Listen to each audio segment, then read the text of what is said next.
Ja nyt tervetuloa puheenjohtajat Li Andersson, Kiitos. Annika Saarikko, Kiitos. Petteri Orpo, Kiitos. Sanna Marin, Kiitos. Riikka Purra Kiitos. ja Maria Ohisalo. Kiitos. Mennään suoraan asiaan, ja tämä ensimmäinen kysymys on eräänlainen prologi tälle tentille. Tuula Torniosta näet kysyy seuraavaa. Miten helpotatte pienituloista sähkölaskuista? Niiden, joiden tulot noin 1 000 euroa kuussa, joko vähän alle tai yli. Heillä ei ole edes sitä 100 omavastuurahaa, sillä kaikki tulot menee hengissä pyristelyyn ja lääkkeisiin. Jälleen kerran olette kohdistaneet tuet hyväosaisille. Tipahtaako tukea omallekin tilille? Ja tämähän on hallituksen asia ja me lähdemme tästä. Li Andersson, Vasemmistoliitto aloittaa. Joo, se malli, mikä puolesta Vasemmistoliitto on puhunut jo kesästä lähtien, on sellainen, jossa luotaisiin erään tyyppinen Norjan mallin mukainen hintakatto-tyyppinen tukimalli, jossa taataisiin kaikille tietty määrä kohtuuhintaista sähköä. Ja tämä olisi myöskin selkeä malli, tulisi suoraan sähkölaskuun, tukisi myöskin pienituloisia. Olen sinänsä iloinen siitä, että nyt kun hallitus vihdoin päätti myös uusista tukimuodoista kansalaisille, juuri tänään on saatu sopu esityksestä, joka lähtee lausuntokierrokselle, niin siellä tämä omavastuuraja nyt on selvästi pienempi kuin mitä näissä aikaisemmissa tukimuodoissa, se on 90 euroa. Ja tästä on myöskin sitten rajattu nämä halvat sähkösopimukset pois juuri siitä syystä, että kohdistetaan tukea sitten niille, jotka sitä tarvitsee. Kiitos Li Andersson tuosta, ja tänään tulikin päätös, sanon tuohon väliin vielä, että hallituksessa oli kiistaa siitä, että onko tämän tuen määrä yli 50% vai ei alle. Käsittääkseni tämä oli erimielinen lausuntoesitykselle lähtenyt esitys, mutta Annika Saarikko, tasavaltamme valtiovarainministeri, keskusta jatkaa. Sähkön suhteen meillähän on siis maassamme energiakriisi. Koko Euroopassa on sodan vuoksi energiakriisi ja 2 tärkeintä asiaa on sähkön kohtuullinen hinta ja sähkön riittävyys. Näistä molemmista asioista yhtä aikaa pitää huolehtia. Me ollaan tehty nyt useita päätöksiä, jotka alentaa kansalaisten sähkölaskun hintaa ja tälläkin hetkellä vaikkapa Kelan kautta on jo anottavissa tuki, joka kohdistuu niille, jotka ovat kaikkein pienituloisimpia. Toisaalta esimerkiksi sähkön arvonlisäveroalennus auttaa kaikkia suomalaisia sähkölaskun hinnassa. Ja toinen puoli tätä kokonaisuutta on tietenkin se, millä tämä kaikki rahoitetaan. Tämä tilanne on synnyttänyt kohtuuttomia harmeja ja kärsimyksiä erityisesti pienituloisille tai keskituloisillekin, joilla on epäedullinen sähkösopimus, mutta myös kohtuuttomia voittoja energiayhtiöille. Esittelin tänään eduskunnalle lain, joka kerää energiayhtiöiltä pois nämä kriisin aiheuttamat ylimääräiset voitot miljardimittakaavalla. Ja haluan vastata tähän kysymykseen myös siitä, miten tämä kaikki rahoitetaan. Tukia on siis päätetty jo useita, aina sähkön alvista pienituloisten Kela-avustukseen. Uusi valmistelu parhaillaan käynnissä ja sen paras puoli on se, että se ei edellytä erillistä hakemista, niin kuin aiemmin päätetyt ratkaisut, vaan se on valtion ja sähköyhtiön keskenään sumplittava asia, jonka jokainen paljon sähköstä maksava suomalainen tulee näkemään sähkölaskun alenemana näinä kohtuuttomien hintojen aikana. Oppositio, Petteri Orpo, Gallup 1. Niin, miltä näyttää tämä, että hallitus ei päässyt näistä sähkötuista nyttenkään sovussa yhteisymmärrykseen, että SDP:lle ei käynyt tämä raja? No, tämä on aika tyypillinen hallituksen neuvottelu, että kiistellään sitten siitä, että miten tätä rahaa jaetaan. Sinänsä on hyvä, että hallitus on tehnyt tukitoimia, koska tämä sähkön korkea hinta, energian korkea hinta, niin se on todella suuri juttu suomalaisille kodeille. Se iskee todella rajusti niin pienituloiseen, mutta myöskin täytyy muistaa ne keskituloiset, tavalliset suomalaiset ihmiset. Monesti asuu omakotitaloissa, rivitaloissa, niin ne sähkölaskut on aivan päätä huimaavia. Tuet on ok, ja niiden kohdistaminen on vaikeaa, niin kuin tiedetään, koska se on poliittisia valintoja. Se, mihin minun kritiikkini kohdistuu, on se, että vuoden alusta lähtien tämä on tiedetty, että meillä on tämä asia, korkeat sähkön hinnat edessä. Me ollaan esitetty kesästä lähtien ja syksyllä, että pitää säätää hintakatto, pitää muuttaa sähkömarkkinoiden toimintaperiaatetta niin, että kallein tuotantomuoto ei määritä sitä, kuinka paljon jokaisen pitää maksaa milloinkin sähköstä. Ja samaan aikaan myöskin tuodaan esille se, että kaikki kapasiteetti Suomessa on otettava käyttöön, jotta sähköä riittää. Pääministeri Marin, miksi te ette päässeet hallituksessa yksimielisyyteen tästä, vaan tämä lakiluonnos lähtee nyt vähän eripurassa liikenteeseen? No, en sanoisi, että lakiluonnos lähtee eripuraisena. tänään lausuntokierrokselle lähtee virkamiesesitys ja neuvotteluita on poliittisesti käyty.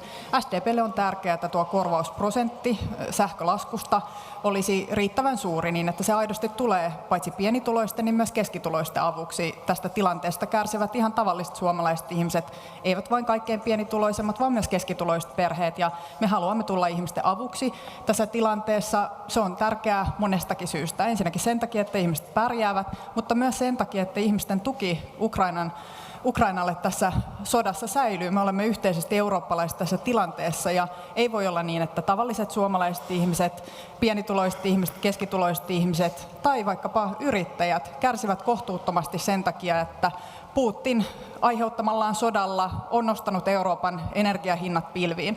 Sen vuoksi me olemme myös tänä syksynä koko syksyn etsineet yhdessä eurooppalaisia ratkaisuja. Me olemme tehneet Suomessa paljon budjettiriihessä päätöksiä, osa niistä on jo voimassa. On esimerkiksi haettavissa tämä Annikan mainitsema Kelan kautta korvaus näihin sähkölaskuihin, on olemassa verovähennys jo. Ja nyt me olemme tehneet lisätoimia, kuten budjettiriihessä sovimme, jotta voimme auttaa ihmisiä tämän erittäin vaikean tilanteen keskellä. Mikä te haluatte, että on se prosentti sitten, kun tämä 50% on liian pieni? Tähän aikaisemmin sanoitte, että haarukka on 50–80%. SDP on lähtenyt siitä, että sen pitäisi olla lähempänä sitä 70% niin, että tuo korvaus ihmisille on riittävän suuri. On tämä oma vastuu, joka on nyt sovittu, että se olisi siellä 90 euron tuntumassa ja sitten on katto 700 euroa ja kyse on siitä, että mikä tämän 90 ja 700 euron välistä oleva osa korvataan ja me olemme ajatelleet, että sen pitäisi olla 70%, joka korvataan niin, että se aidosti tulee ihmisten avuksi tässä tilanteessa ja ihmiset eivät joudu maksamaan kohtuuttomia sähkölaskuja. Tämä on äänenavauskierros vieläkin, mutta palaan myöskin Sanna Marinille tässä Tuula Torniosta. Olette kohdistaneet tuet hyväosaisille. Tästä keskustellaan. Meillä on vihervasemmistolainen hallitus ja nyt jaetaan jälleen rahaa myöskin, joka ohjautuu hallitsemattomasti myös hyvätuloisille. Kuten sanoin, tämä koskettaa pienituloisia ihmisiä. Heidän tilanteeseensa pitää puuttua myös muin keinoin. Mehän emme kärsi vain kallista energiahinnasta, vaan myös kallista ruokalaskuista, kauppalaskuista, elämisen kustannuksista. Ja pienituloisille pitää kohdistaa apua tässä tilanteessa montaa eri kautta niin, että se aidosti osuu kohteeseen. Mutta kyllä tämä tilanne koskettaa myös ihan tavallisia keskituloisia palkansaajia, eläkeläisiä. Enkä lainkaan väheksy heidän tilannettansa. Jos tällä hetkellä asuu vaikkapa sähkölämmitteisessä omakotitalossa lapsiperhe, jossa molemmat vanhemmat käyvät töissä ja voivat saada kohtuullistakin palkkatuloa, niin jos se sähkölasku yhtäkkiä on muutama tuhat euroa, niin kyllä se vaan kovasti kirpaisee näissäkin niin, kotitalouksissa. Enkä suinkaan halua vähätellä näiden ihmisten tilannetta. Pääministeristä eteenpäin Riikka Purra totean tietenkin, että se menee myös vaikka kaksihengiselle pariskunnalle, joka tienaa hyvin ja heidän vapaa-ajan asuntonsa sähkölasku maksetaan niin ikään. Mutta Riikka Purra, ole hyvä. Niin eivätköhän kaikki täällä ole aivan samaa mieltä siitä, että tämä tilanne on katastrofaalinen. Se ei tokikaan kosketa aivan kaikkia suomalaisia, mutta hyvin useita. Tietenkin sähkön hinta, erityisesti sähkölämmitteisissä omakotitaloissa asuvia, mutta kaikki nämä muutkin inflaatiota nousseet arjen kustannukset. Mitä tulee sitten näihin lääkkeisiin tai korjauskeinoihin, niin kyllä Suomen hallitus on auttamatta ollut myöhässä. Perussuomalaiset varoitti sähkön hinnan noususta elokuussa 2021. Silloin päästöoikeuksien hinnat alkoivat nousta, puhuttiin sähkön loppumisesta, puhuttiin energiakriisin nousemisesta, siis selvästi ennen Venäjän hyökkäystä Ukrainaan. Venäjän hyökkäys on totta kai tämän akuutin kriisin tärkein syy. Ja siihen liittyy nimenomaan se, että Keski-Euroopassa on oltu tähän halpaan venäläiseen kaasuun suhteessa niin riippuvaisia. Mutta samaan aikaan tällä hetkellä, tänä talvena, ei ole muuta vaihtoehtoa kuin erilaiset tukitoimet, tukipolitiikka. Ensin on tehty sähkövähennystä ja sähkötukea, sitten kun todettiin, että eihän nämä mihinkään riitä, niin sitten on tehty toisenlaisia toimenpiteitä. Toivottavasti niitä tulee. Mutta mitä perussuomalaiset on koko ajan korostanut, meidän pitää katsoa eteenpäin, pidemmälle. Tämä ei lopu tähän talveen. Seuraavana talvena on todennäköisesti vielä pahempi tilanne. Meidän pitää katsoa kauas tulevaisuuteen. Ei meidän mielestä 20 sentin sähkö ole kohtuuhintaista. Mikäli me suunnitellaan suuria teollisia investointeja, me halutaan, että Suomi kasvaa, tänne syntyy yrityksiä ja työpaikkoja. Me tarvitaan oikeasti kohtuuhintaista sähköä ja sitä täytyy olla riittävästi saatavilla. Sen takia mitään polttavaa tekniikkaa ei saa kieltää. Meidän pitää ottaa kaikki mahdolliset energiamuodot käyttöön, joita meillä tässä maassa on, myös omavaraisesti, muun muassa turve. Sen lisäksi meidän ilmastokunnianhimoa on aivan välttämättä hieman toppuuteltava, koska se vaikuttaa Käytän tähän. tässä myöskin tämmöisen niin sanotun työjärjestyspuheenvuoron, että ei pidetä luentoja. Koskee teitä kaikkia, mutta sanon sen nyt, koska muuten tässä ei pitkälle pötkitä. Mutta Maria Ohisalon vuoro lausua mielipiteensä tästä asiasta, mutta tiivistetympiä vastauksia kaiken kaikkiaan. Riikka Purra on hieman ristiriitainen nyt tässä vieressä. Hän yhtäältä sanoo, että kyllä taustalla on itse asiassa fossiilienergian kriisi. Se, että Euroopassa on nojauduttu fossiilienergiaan liian pitkään, moni muu maa on vielä pahemmassa tilanteessa kuin Suomi tällä hetkellä. Sen takia, että Suomessa on aidosti uskallettu investoida uusiutuvaa energiaa jo pidemmän aikaa sitten. Sitten samaan aikaan Riikka sanoo, että kaikkea pitää pystyä polttamaan jatkossakin mahdollisimman paljon. Oliko teillä mitään muuta kuin perussuomalaisia toisin sanoen vastaan? aivan ristiriitainen analyysi tilanteesta, kun pitää päästä irti fossiilienergiasta. Mutta palataan alkuperäiseen kysymykseen siitä, että mitä vihreät olisi yksinään tehnyt, jos olisimme yksinään voineet päättää. Itse asiassa meidän aloitteesta alkuvuodesta lähti valmistelu valtiovarainministeriössä tällainen energiaraha. Energiarahan ajatus olisi ollut se, ja on edelleen, että sitä voidaan kohdentaa vaikka tietylle tulotasolle, tietylle porukalle ihmisiä niin, että rajataan sieltä ne kaikista hyväosaisimmat pois. Ei siellä tarvitse lämmittää ihmisten uima-altaita ja porealtaita, ei ne ihmiset monet tarvitse sitä tukea. Energiarahaa voisi mahdollisesti kohdentaa myös alueellisesti niille alueille, joissa pitää lämmittää omakotitaloa. Tällainen energiaraha olisi ollut täydellinen vastaus tähän kriisiin. Taloustieteilijät ovat halunneet tällaista kohdennettavaa tukea pitkään. Kohdennettava tuki meiltä on puuttunut täysin. Ja nyt tietysti kysymys on, että miksi valtiovarainministeriössä tätä valmistelua ei ole tehty nopeampaa tahtia. En ole saanut itse tähän vastaukseen, olen kyllä sitä kysynyt, mutta tällainen tuki me tullaan tarvitsemaan, ja Riikka, siinä jaan mielipiteesi kyllä, olen samaa mieltä, että ei suurin kriisi ole nyt vain tämä talvi. Ensi talvi voi olla vielä pahempi kriisi. Euroopasta on käytetty venäläinen kaasu, venäläinen öljy. Varastot on tyhjänä. Kriisi voi olla vielä pahempi. Pitää olla varautumista. Annika Saarikko, miksi hallituksessa ei päästä siihen 70%, jota Marin toivoo tässä takautuvassa maksussa? Te olette nyt koplanneet tähän myöskin maatalouden tukipaketin mukaan.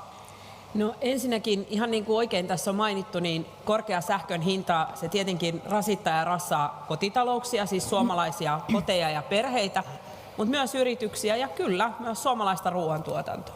Ja kaikkiin näihin on löydettävä ratkaisu. Siellä ruoantuotannossa, joka on siis meidän kaikkien yhteinen asia, omavaraisuuden ja huoltovarmuuden nimissä, esimerkiksi lannoitteiden hinta on tullut 3-kertaiseksi. Se tarkoittaa sitä, että on riski, että tässä maassa ei kylvetä ja korjata satoa samaan tapaan kuin aikaisemmin. Ja se on maailmanlaajuisen ruoan ja nälänhädän kannalta iso ongelma.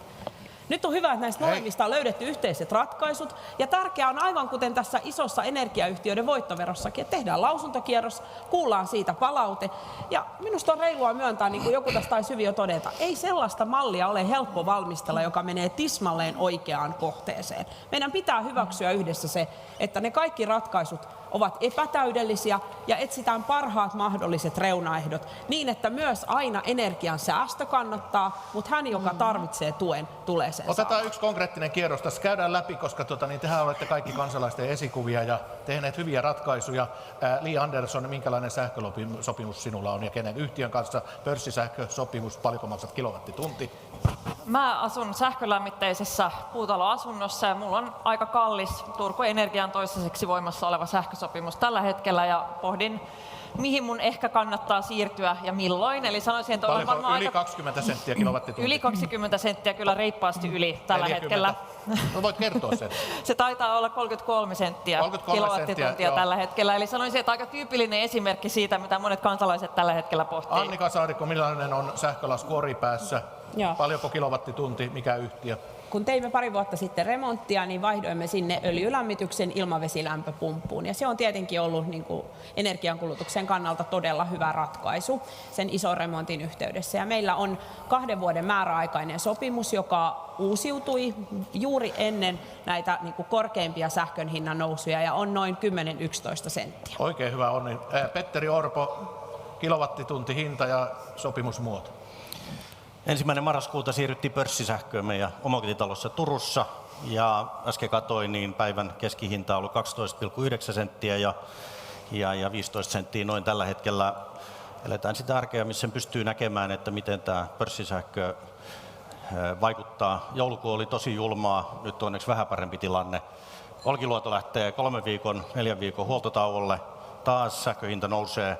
Ja tästä tullaan siihen perusongelmaan. Hallitus ei ole tehnyt niitä ratkaisuja, millä se hinta saadaan pysymään alhaalla. Kiitoksia Orpo. Ja Sanna Marinin sähkölasku, hinta, ei puhuta kesärannan sähkölaskusta, koska se menee muihin piikkeihin, mutta käsittääkseni muitakin asumismuotoja löytyy. Kyllä sekä Tampereella että Helsingissä asutaan kerrostaloasunnossa ja ollaan kaukolämmön piirissä, eli täällä Helsingissä Heleeni ja sitten Tampereella Tampereen sähkölaitoksen piirissä. Ollaan sinänsä onnekkaassa tilanteessa suhteessa moniin kansalaisiin, jotka asuvat vaikkapa omakotitalossa, joka lämpiää sähköllä, tai rivitaloasunnossa, joka lämpiää sähköllä, niin silloinhan ne laskut on ihan eri suuruusluokkaa. Eli juuri näissä kaupungeissa, joissa ollaan kaukolämmön piirissä, jos asiat on hoidettu sitten kuitenkin yhteisesti kohtuullisesti, niin ei olla niin vaikeassa tilanteessa, mutta me haluammekin tulla nimenomaisesti niiden kansalaisten avuksi, jotka tästä eniten kärsii. Mutta Marian tähän aikaisempaan kysymykseen siitä, miksi VM ei ole valmistellut aikaisemmin, niin Maria, me istuimme siellä samassa budjettiriihessä, jossa me sovimme, että tämä oikeastaan aika monimutkainen, sinänsä ihan hyvä malli, tämmöinen sähkötuki valmistellaan huolellisesti ja sitten seuraavissa hallitusohjelmaneuvotteluissa siitä voidaan päättää. Käydään nyt ihan yksinkertaisesti, kun mä luulen, että monia katsojia kiinnostaa kuunnella tämä teidän oma henkilökohtainen sähköhelvettinne, joka jokaisella kansalaisella on. Riikka Purra, kilowattituntihinta ja sopimus. Niin, minun perheeni on onnekas. Meillä on ollut vielä voimassa edellinen määräaikainen sopimus ja sen kilowattihinta on 5 senttiä.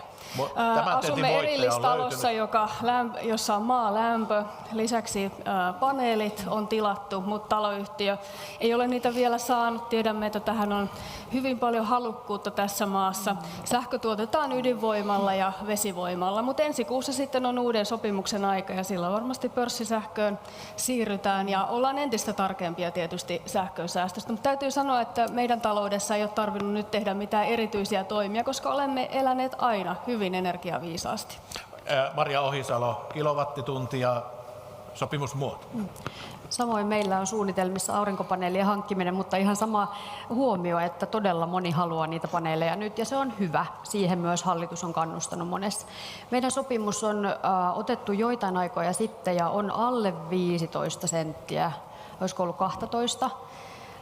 Asumme paritalossa ja Helsingin Energia on tässä yhtiönä ja tuulisähköä myös ja kaukolämpöä. Sinänsä tässä itse myös niin kun olen tullut huomanneeksi sen, että kuten tässä puhuttiin sähkön säästön kannustimista, niin meidän poliitikkojen käsissä on ne mallit, jotka aidosti säilyttäisivät ihmisille ne kannusteet, että kannattaisi vaikkapa pestä pyykit yöaikaan tai pistää ne pesukoneet, muuten astianpesukoneet muut pyörimään öisin. Joo, kyllä tämä kansalaisvalistus käy tässä. Niin, mutta että jos on kiinteähintaisia sopimuksia esimerkiksi, ne ei välttämättä kannusta siihen. Nyt näitä yleisökysymyksiä, niin näitä on myös teille kohdistettu ja kaikki ei tarvitse vastata näihin. Esimerkiksi tämä seuraava kysymys on kohdistettu pääministeri Sanna Marinille. Sen on lähettänyt Eero Jyväskylästä, joka kysyy seuraavaa. Miksi olet vääristellyt totuutta niin monta kertaa viimeisen vuoden aikana? Esim. Sanoit, että sähkötuki laitettiin alulle monta viikkoa sitten, vaikka ei oltu laitettu. Tämähän viittaa tuohon työ- ja elinkeinoministeriön suuntaan, kun täällä nyt valtiovarainministeriö on syytettyjen penkillä, mutta itse esiinnyt esimerkiksi tuossa vuodenvaihteessa ja joulun alla ja moitit TEMiä, että siellä ei ole tehty riittävästi. Niin, kiitoksia Eerolle kysymyksestä. Kyllä minä seison kaikkien aikaisempien lausuntojeni takana. Me olemme budjettiriihessä tehneet päätöksiä sähkön kalliin hinnan kompensoinnista. Me olemme tehneet verovähennysmallin, tukimallin ja samalla me olemme sopineet siitä, että todennäköisesti nämä eivät riitä, joten jatkovalmistelua tehdään. Ja kuten elinkeinoministeri Lintilä on todennut, niin TEM on syksyllä hänen sanojensa mukaan käynyt läpi kansainvälistä vertailua eri maiden malleista, tehnyt pohjatyötä sen eteen, jonka pohjalle sitten on rakennettu näitä uusia tukimuotoja, joista hallitus on yhdessä päättänyt. Me olemme viisikon kanssa kesästä asti käyneet keskustelua siitä, mitkä olisivat ne oikeat välineet, mutta kuten Annika tässä hyvin totesi, niin sellaisia täydellisiä malleja, joissa ei ole yhtään väliinputoajia, jotka kohdistuvat vain ja ainoastaan oikeaan, niin sellaisia malleja me emme pysty rakentamaan näillä järjestelmillä, mitä meillä on. Sen vuoksi me teemme myös jatkovalmistelua niihin tuleviin talviin, seuraavaan talveen, sitä seuraavaan talveen, niin että me saisimme aidosti tällaisen hintakaton, jota sosiaalidemokraatit ovat esittäneet.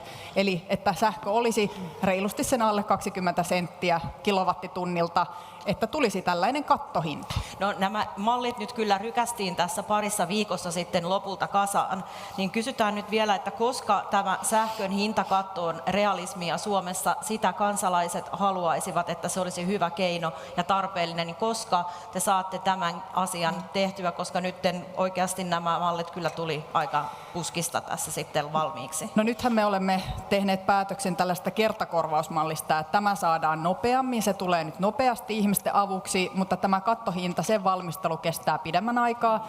Työ- ja elinkeinoministeriö on arvioinut, että tämä valmistelu voisi olla sellaisessa aikataulussa, että me saisimme kuitenkin tänä keväänä jo nämä päätökset eduskunnasta tehtyä, mutta tähän liittyy epävarmuuksia. Tämä valmistelutyö on vielä käynnissä ja sen vuoksi en pysty tässä lupaamaan päivämäärää, mutta me olemme saaneet sen arvion, että tämä voisi olla käytössä maalis-huhtikuussa optimistisesti arvioiden, mutta on mahdollista, että se menee senkin yli ja sen vuoksi tämä kertakorvausmalli haluttiin nyt nopeasti ihmisten avuksi. Annetaan siinä Petteri Orpolle, on odottanut pitkään vuoroja. Kiitos.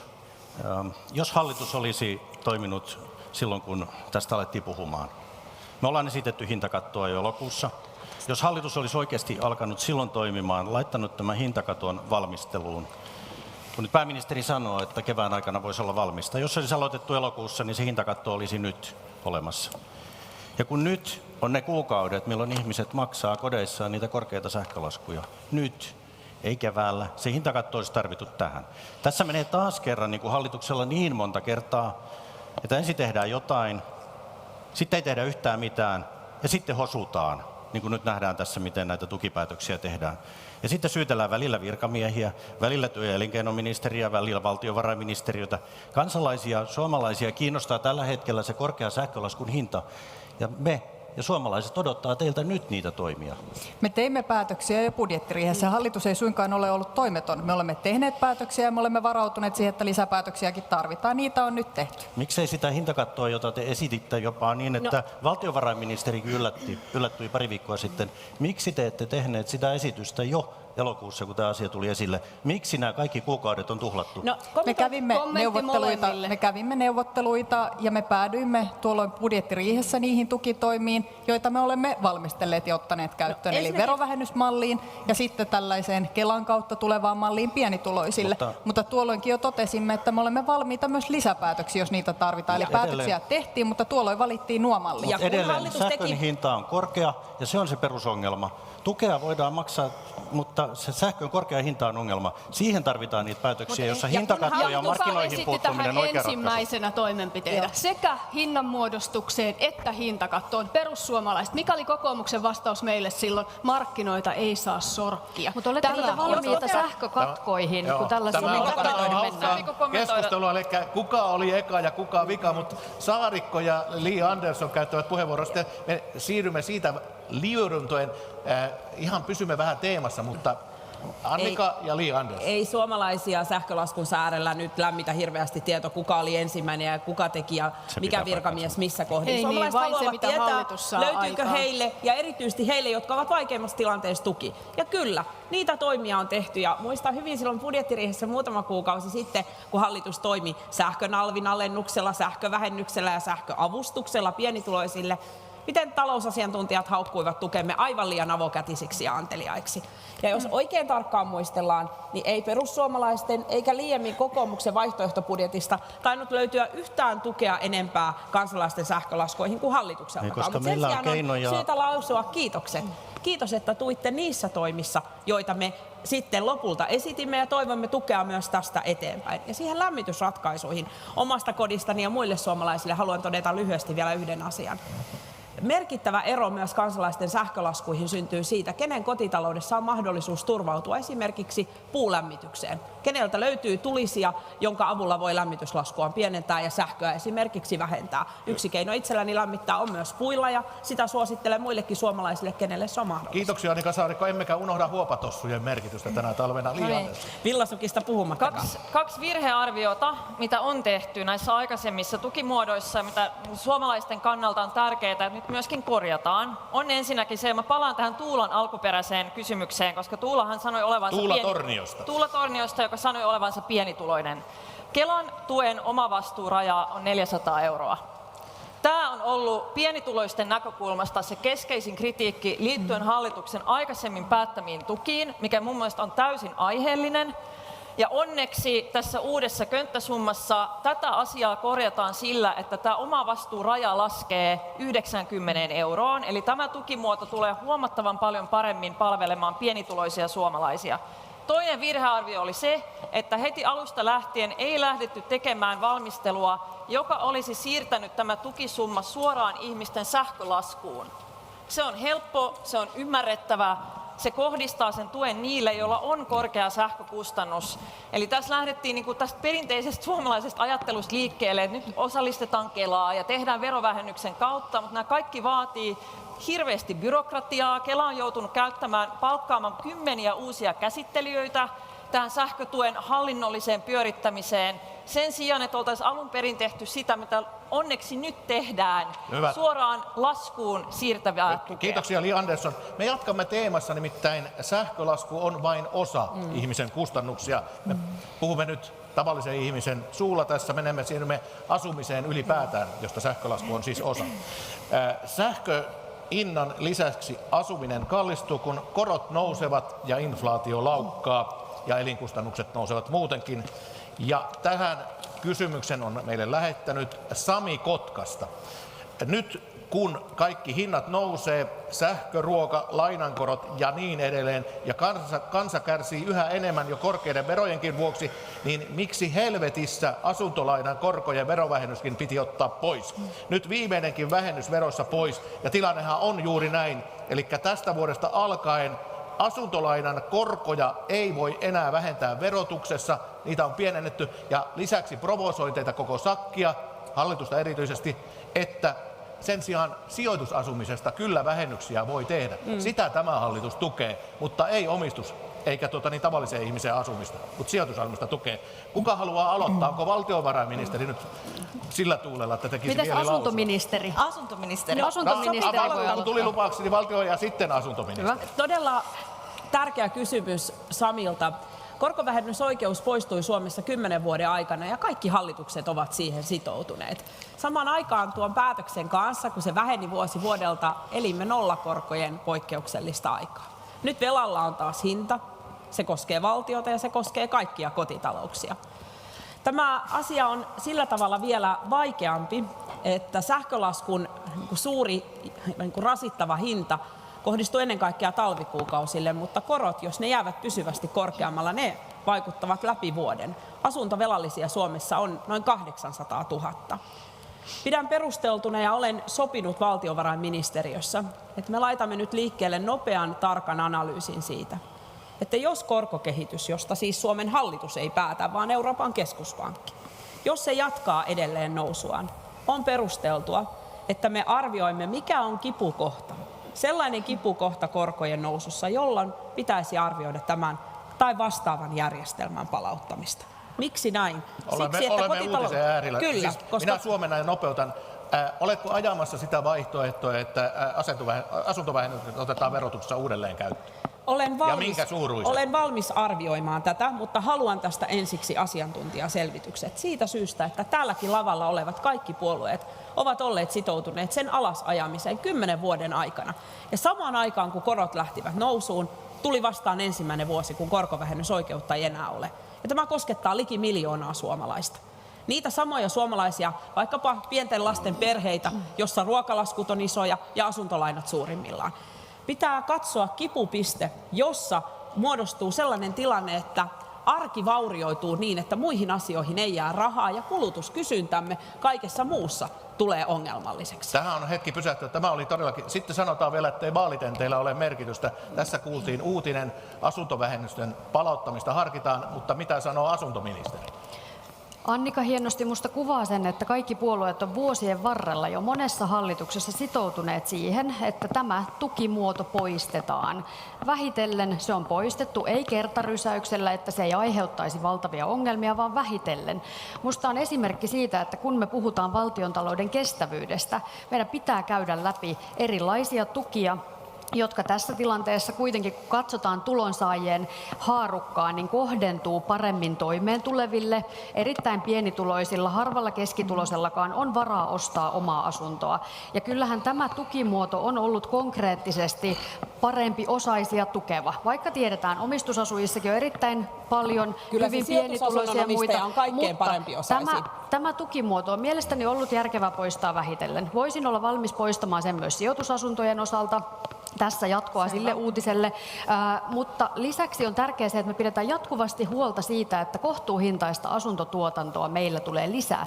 Ja vaikka me on menty valtavan koronakriisin läpi, energiakriisissä ollaan, niin silti me on huolehdittu, että valtion tukemaa ARA-tuettua asuntotuotantoa on tullut yli 10 000 asuntoa joka vuosi. Ja mitä enemmän meillä on tarjontaa markkinalla, sitä matalammaksi asumisen hinta voi nousta. Käydään koko kööri läpi tästä asuntovähennyksen palauttamisesta. Mitä mieltä Riikka Purra oppositiosta olet, että pitääkö asuntovähennys palauttaa, kuten Annika Saarikko tuossa kaavailee? Sanoin, että arvioin sen. En luvannut Kuten vielä. Annika sanoi, hän haluaa selvittää kipupisteen, mutta kyllä ainakin itseni saamien tietojen mukaan kipupiste on kyllä jo saavutettu. Erittäin monet työssäkäyvätkin ihmiset, siis kotitaloudet, joissa on 2 palkansaajaa ja asuntolaina on jonkin verran, niin kyllä se näkymä tulevaisuuteen näyttää valtavan huonolta, nimenomaan tilanteessa, jossa kaikki kustannukset nousevat. Mutta tämäkin korkovähennys, niin vaikka sanotaan, että tähän on kaikki puolueet sitoutuneet, niin totta kai se on tietynlainen väylä eteenpäin, jossa nimenomaan, kuten Maria tässä sanoi, niin on haluttu ajatella, että se on hyväosaisten ominaisuus omistaa asunto. Mutta kyllä tässä maassa asuntoja omistavat myös hyvin monenlaiset muut ihmiset. Tämä on vähän samanlaista ajattelua kuin se, että poistetaan Kela-korvaus yksityisiltä terveyspalveluista ja ajatellaan, että se jotenkin helpottaa meidän julkisen terveydenhuollon tilaa, mutta eihän näin tapahdu. Kyllä mä olen sitä mieltä, että ainakin tässä tilanteessa niin vakavasti pitää tätä selvittää. Tavalliset työssäkäyvät ihmiset, keskituloisetkaan Kiitoksia eivät Riikka meinaa Purra. selvitä. Perussuomalaiset lämpeni ajatukselle, pääministeripuolue SDP. Niin, jos en muista väärin, niin taisi olla 2011-2015 kausi, kun tätä asuntolainojen korkovähennystä on lähdetty purkamaan. Ja minkä takia näin on tehty? No sen takia, että siitä on hyötynyt kaikkein eniten suhteessa kaikkein vauraimmat, jotka ovat ottaneet isoimmat asuntolainat, joiden korkokustannukset ovat kaikkein isoimmat. Ja sen takia on katsottu perusteelliseksi, että nimenomaisesti, kun meillä kuitenkin on se yksi valtion kassa, jossa on vain tietyn verran rahaa, ja kun sieltä tehdään verovähennyksiä, niin se on sieltä kassasta pois. Niin on arvioitu kaikki hallitukset, että ei ole järkevää käyttää yhteisiä rahoja siihen, että tuetaan erityisesti kaikkein kalliimpien asuntojen ostajien niitä, joilla on kaikkein isoimmat lainat. Ja sen vuoksi itse kyllä suhtaudun aika kriittisesti siihen ajatukseen, että nyt tämän tilanteen takia haluttaisiin palauttaa nimenomaista tukimuoto, josta esimerkiksi minä erittäin isona asuntovelallisena, hyvin toimeentulevana ihmisenä hyötyisin suhteessa paljon enemmän. Kyllä ajattelen näin, merkittäköön muistiin, että SDP ja keskusta ovat alustavasti eri Kyllä ajattelen näin, että tässä tilanteessa, jossa me olemme, jossa tavalliset kansalaiset kärsivät monella tavalla, kuten tässä kysymyksessä hyvin todettiin. Ruoka kallistuu, asumisen kustannukset kallistuvat, sähkö on kallista, inflaatio laukkaa, niin kyllä tässäkin tilanteessa minä ajattelen, että näiden toimien pitäisi kuitenkin kohdistua oikeudenmukaisesti ennen muuta heihin, jotka ovat pienituloisia, keskituloisia, tavallisia suomalaisia ihmisiä. Ja sitten me emme voi kuitenkaan valtion kassaa keventää antamalla erilaisia tukia vaikkapa verovähennysten kautta suhteessa eniten heille, kenellä on eniten. Se ei ole minun mielestäni oikeudenmukaista politiikkaa. Petteri Orpo, Gallupien ykkönen. Nyt Petteri Orpo puheenvuoro, mahdollisesti seuraava hallituksen vetäjä. Pannaanko siellä masina pyörimään, jos olet ykkösenä, että asuntolainojen verovähennysoikeus palautuu?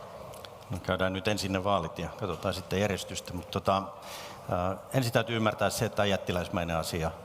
Ei tämä ole mikään pelkästään hyvätuloisten kysymys, vaan siellä on ne tavalliset suomalaiset työssäkäyvät ahkerat, jotka on hankkinut sen kodin itselleen. Sitä lainaa voi olla 100 000 tai 200 000 pääkaupunkiseudulla. Tiedetään, mitä asunnot maksaa, ja se elämä on viritetty siihen tasoon. Ja jos on vaikka 200 000 euroa asuntolainaa, niin ne korot nousee nyt tämän vuoden aikana viime vuoden tonnista 8 tonniin. Ja kun 7 000 euroa otetaan nettopalkasta pois, niin jokainen ymmärtää, kuinka paljon se on pois muusta elämästä, kuinka paljon se on pois palveluiden käyttämisestä, kuinka paljon joutuu miettimään lasten harrastuksia ja kaikkea. Tämä on jättiläismäinen asia. Ja tämä on ensimmäinen, mikä pitää ymmärtää. No tähän verovähennysoikeuteen, niin sillä on ollut selkeät perusteet, että se on poistettu. Se on ollut myöskin asuntomarkkinoita tervehdyttävä kysymys. Mutta nyt täytyy ymmärtää seuraavaksi se, että me eletään täysin poikkeuksellisessa ajassa. Tämä Ukrainan kriisin, siitä johtuva inflaation, korkojen nousun takia, ja täytyy toivoa, että tämä on myöskin ohimenevä ilmiö. Se, mitä me halutaan nähdä, on se, että yhteiskunnassa pyörät pyörii, ihmisillä on töitä, ja kokoomus esittää miljardin työn ja ansiotulojen veron kevennystä, jolla olisi vähän enemmän jokaisella perheellä. Pysytään nyt tässä asiassa. Tämä liittyy tähän aivan oleellisesti. Minä lasken sormen, kun sinäkin lasket sormen. Mikä se teidän kanta tähän vähennykseen nyt on? No, kun olin juuri siihen tulossa. Eli kun sä rupeat puhumaan meidän mielestämme verotuksessa liikkumavaraa, jos sitä on, niin se pitää ennen kaikkea käyttää ansiotulojen verotuksen keventämiseen, jotta työn vastaanottamisesta työn vastaanottamisesta tekemisestä tehdään kannattavampaa, jotta voi itse käyttää omat rahansa. Eli ne rahat menee ansiotuloveroäänekseen, eli Annika ei saanut kokoomukselta pisteitä. Ja muistutetaan tähän väliin, että kokoomushan leikkaa 350 miljoonaa asumistuesta. Olemme menossa siihen, mutta kaikista pienituloisimmilta. Me ollaan menossa siihenkin, mutta sanon, että nyt maalailkaa vähemmän, miltä maailma tällä hetkellä näyttää, ja vastatkaa siihen kysymykseen. Malli esimerkiksi semmoinen tyypillinen kipakka puheenvuoro tähän. Joo, ei no pitkä. mä voin yrittää. Mä en yhtään vähättele niitä vaikutuksia, mitä korkojen nousulla on monelle suomalaiselle. Meillä on paljon asuntovelallisia tässä maassa, ja se kyllä tuntuu niin kuin monen kukkarossa. Mutta kyllä mua suoraan sanoen myöskin suututtaa kuunnella näitä puheenvuoroja, erityisesti niin kuin Orpon, Purran ja osittain myöskin tässä Saarikon suunnalta.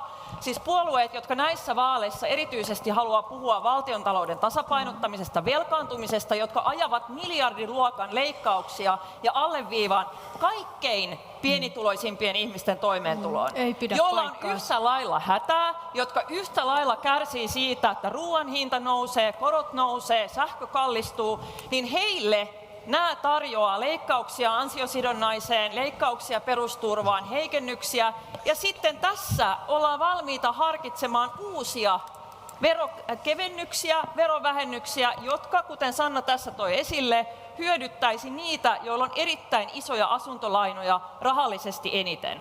Täällä ei ole mitään tekemistä vastuullisen taloudenpidon kannalla. Nyt mennäänkin tähän asiaan, minkä Maria Ohisalo sieltä jo huikkasi, koska Anja Kuopiosta oli lähettänyt siitä Petteri Orpolle suoran kysymyksen.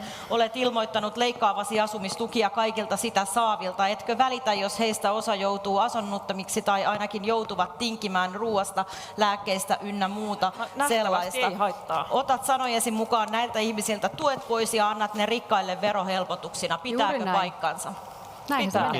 Kiitos kysymyksestä, että hyvä kysyi, koska en ole koskaan noin sanonut. Ensinnäkin me halutaan jarruttaa mutta kuitenkin maksat niitä veroja. Me haluamme jarruttaa asumistukimenojen jatkuvaa kasvua.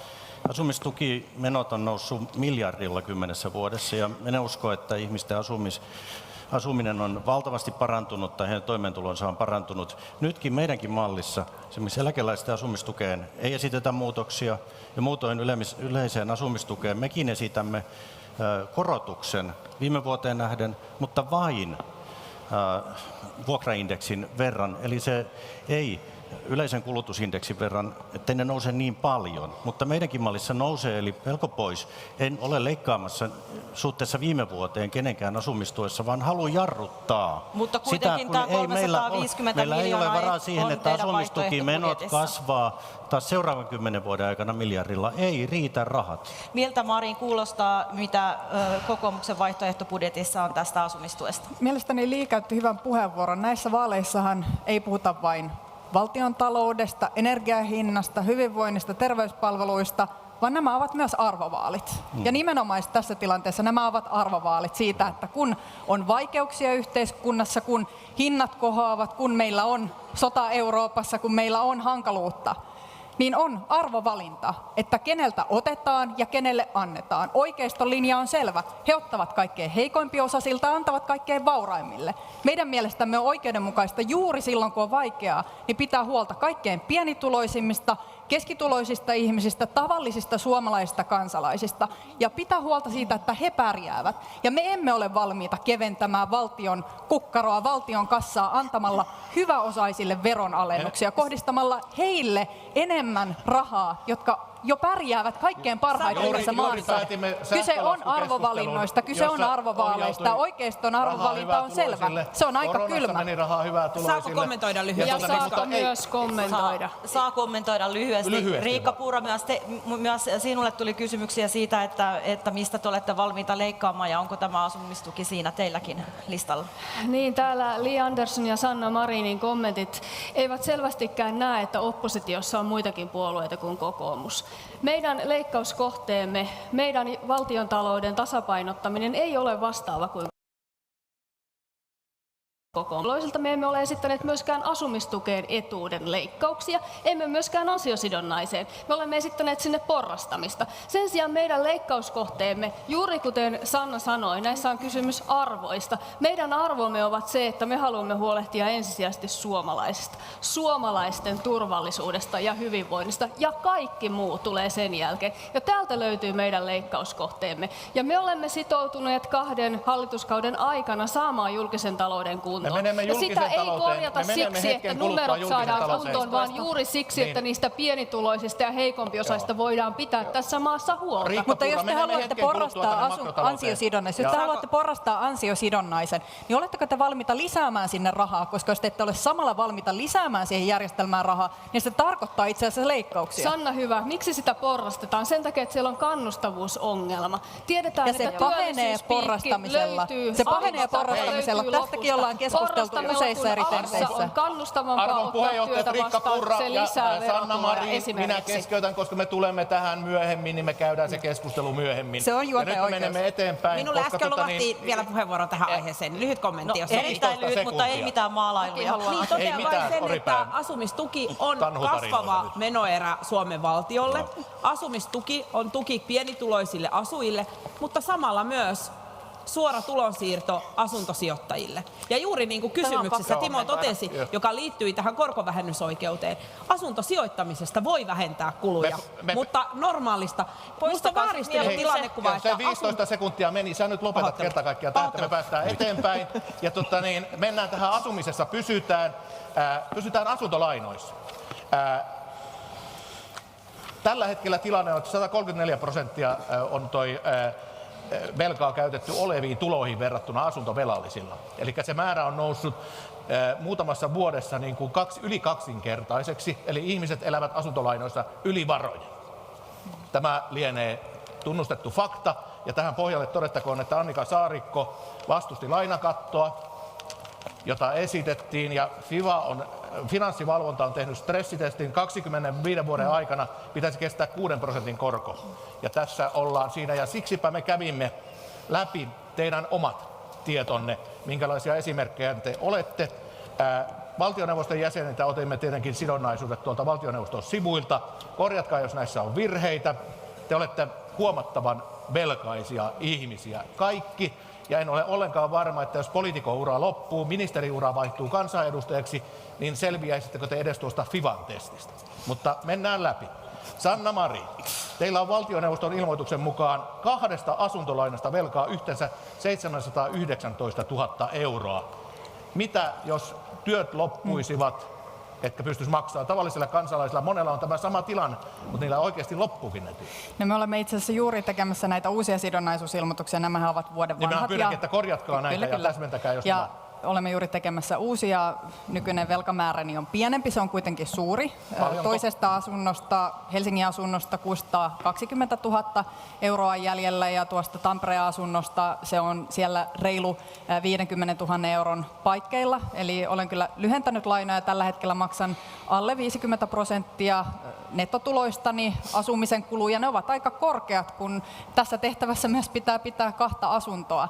Mutta kyllä uskon, että pärjään ja onneksi kun on kasvukeskuksissa omat asunnot, niin asunnot on myös mahdollista myydä, jos sitten olisi tilanne, että en pystyisi jo esimerkiksi lainahoitokuluistani huolehtimaan. Mielestäni on syytä kiinnittää myös huomiota ihmisiin, jotka ovat tilanteessa, jossa heillä ei välttämättä ole sitä vaihtoehtoa, että he eivät saa omaa asuntoansa helposti myytyä. Ja sen vuoksi me tarvitsemme ratkaisuja nimenomaisesti ihmisille erilaisissa tilanteissa eri puolilla Suomea. En olisi ensisijaisesti huolissani ehkä meidän valtioneuvoston jäsenten tai kansanedustajien tilanteesta, vaan nimenomaisesti niiden tavallisten suomalaisten tilanteesta, jotka joutuvat paitsi kipuilemaan kalliiden korkojen, niin myös esimerkiksi ihan yksinkertaisesti asuntomarkkinoiden haasteiden Olisiko kanssa. lainakatto ollut paikallaan? Tietenkin sitä on myöhäistä haukutella tällä hetkellä, kun korot nousevat. Minä en kannattanut tuota lainakattoajatusta. Me puhuimme Annika Saarikon kanssa tästä hyvin huolellisesti. Siinä olisi ollut ongelmia ja ongelmat olisivat erityisesti kohdistuneet heihin pienituloisempiin, ehkäpä nuorempiin ikäpolviin, jotka joutuvat tässä samassa asuntomarkkinassa toimimaan. Esimerkiksi pääkaupunkiseudulla asuntojen hinnat ovat todella kalliita, myös muissa kasvukeskuksissa. Enkä pidä oikeana myöskään sitä, että me tekisimme sääntelyä, joka estäisi näitä ihmisiä pääsemästä käsiksi vaikkapa siihen ensimmäiseen omistusasuntoon. Kyllä kannatan sitä, että suomalaiset voivat omistaa kotinsa myös tulevaisuudessa. Joo. Li Andersson, Turun asunnosta oli silloin 2020 213 000 vähän päälle lainaa ja kesämökistä myöskin noin alle 30 000 euroa. Miten itse arvioit tai miten tällaisessa tilanteessa pitäisi toimia? No, jos mun kanssa toivon pystyväni hoitaa tämän noin 250 000 asuntolainani sitten niillä palkkatuloilla tai muilla tuloilla, mitä mulla on. Ja munkin kohdalla ehkä se merkittävin muutos olisi se, että mäkin maksan vuokraa kaksiosta Helsingissä, eli sitten niitä vuokrakuluja ei enää olisi. Ja niin kuin Sanna tässä totesi, niin monet kansanedustajat, varsinkin me, jotka emme tule pääkaupunkiseudulta, niin joudumme pitämään 2 asuntoa ja se kyllä nostaa mun omat asumiseen liittyvät menot. Ehkä yleisesti tähän aiheeseen mä sanon myöskin, että siis mun ymmärtääkseni yksityinen velkaantuminen on Suomessa historiallisen korkealla tasolla tällä hetkellä.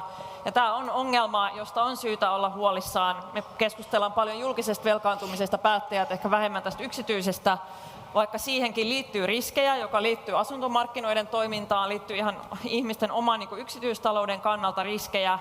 Tämä lainakatto ei ehkä tässä muodossa olisi ollut järkevää toteuttaa, mutta on syytä kyllä jatkossakin pohtia keinoja, joilla tätä voi hillitä Suomessa. Myöskin lisätä ehkä vuokralla asumisen houkuttelevuutta, että meillä on riittävästi kohtuuhintaista vuokra-asuntotuotantoa, joka on se keskeisin keino, jolla me voidaan esimerkiksi pääkaupunkiseudulla vaikuttaa siihen, mikä asumisen hinta täällä on. Kiitos Li Andersson. Annika Saarikon vuoro. Asuntolaina ja peruskorjauslainaa korjat, jos tiedot ovat väärät. Yhdessä puolison kanssa yhteensä 513 000 ja autolaina päälle. Kestätkö FIVAn stressitesti? Varsinkin jos pätkätyöt loppuvat. Lainat on otettu yhdessä puolison kanssa ja tämä kaikki keskustelu on nyt minusta erittäin tärkeää siksi, että tässä on tullut vähän sellainen kuva, että asuntolaina on jotenkin yhteiskuntaan hyväosaisten meidän kaltaisten asia. Niin kuin totesin, asuntolaina on liki 1 miljoonalla suomalaisella hyvin erilaisissa asunnoissa eri puolilla Suomea. Ja kyllä, yksi keino, mikä varmasti tulee hillitsemään suuria lainoja, on korkojen nousu. Jo itsessään se tulee aivan varmasti vaikuttamaan tähän. Mutta minulla on ollut korkea luottamus siihen, että suomalainen pankkijärjestelmä kaikkien niiden menneiden vuosikymmenten takaisten kriisien jälkeen on erityisen tarkka omissa testeissään siinä myöntäessään lainaa. Niissä lainapäätöksissä on otettu kyllä huomioon myös mahdollinen korkojen nousu. Nollakorkohan oli poikkeusaikaa. Meidän elämäntilannetta tietysti helpottaa puolisovakituinen työ ja kova pyrky on ja toive siitä, että suomalaiset luottavat ja valitsevat minut eduskuntaan. Mutta sanon myös, että jo pelkästään hyvätuloisella saati pienituloisella suomalaisella kaikkien kustannusten nousu yhdessä tekee sen, että talouden liikkumavaraa on vähemmän. Mutta meidän tilanne on hyvin paljon helpompi kuin pienituloisen palkansaajankin tilanne. Miksi upotit lainakaton? Tässä on hyvin käyty läpi siihen liittyviä riskejä. Minä sanon suoraan, että minun arvoihini, joihin täällä on viitattu, liittyy ihmisen oikeus unelmasta omistusasuntoja omaan kotiin. Ja minusta esimerkiksi yksin elävälle suomalaiselle, joita on yli 1 miljoona, se unelma pitää olla jatkossakin mahdollinen. Maria Ohisalo, sinulla on puolisosi kanssa yhteensä yli 600 000 euroa lainaa 2 asunnosta. Miten tästä selvitään? Niin ja teillä on myös sijoitusasunto, Kyllä josta saatte nämä vähennysoikeudet toisin kuin omasta asunnostanne. Eli Nimenomaan. huomautan tässä yhteydessä, että istutte kaksilla palleilla tässä. Ja olen valmis tällaisten kaikkien tukien purkuun, ehdottomasti kuten sanoin aiemminkin. Poliitikkojen pitää olla nöyriä siinä, että me ollaan pätkäduunissa, me ollaan täällä tasan niin kauan kuin kansalaiset haluaa, että me ollaan täällä. Ja sitten jos ei halua, niin sitten ne hommat loppuu. Ja kyllä, omassa arjessani olen aina varautunut siihen, että kaikenlaisiin tilanteisiin pitää olla valmis. Ja kyllä on pankkien kanssa tehty stressitestit. Pankithan tekee hyvin tiukatkin stressitestit asuntolainojen ottajille. Tietysti tässä on mun mielestä niin kuin on hyvä, että käymme läpi meidän tilanteita, mutta itse olisin huolissani ennen kaikkea niistä suomalaisista, jotka eivät pääse koskaan edes siihen unelmaan kiinni, että haluaisin omistaa asunnon.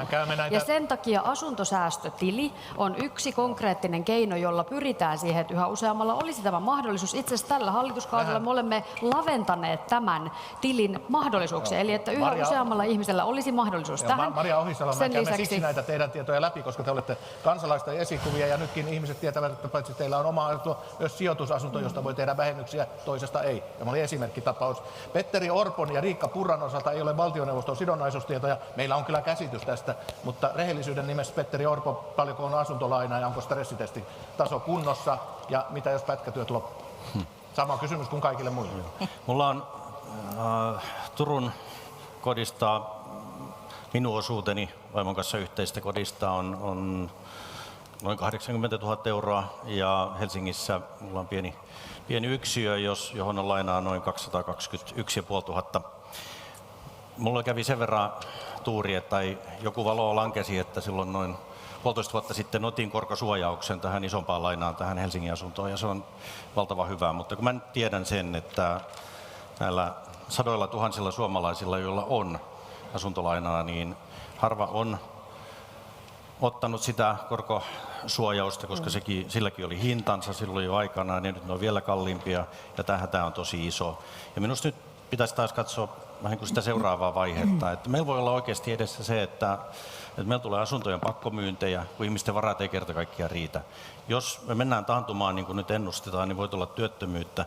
Meillä voi tulla todella traagisia tilanteita Suomessa, ja nyt taas kun aina pitää varautua, niin nyt hyvä hallitus, pistäkää myöskin valmistautuminen liikkeelle virkakunnassa siihen, että miten näissä tilanteissa toimitaan, miten voidaan auttaa, miten voidaan ennaltaehkäistä näitä asioita.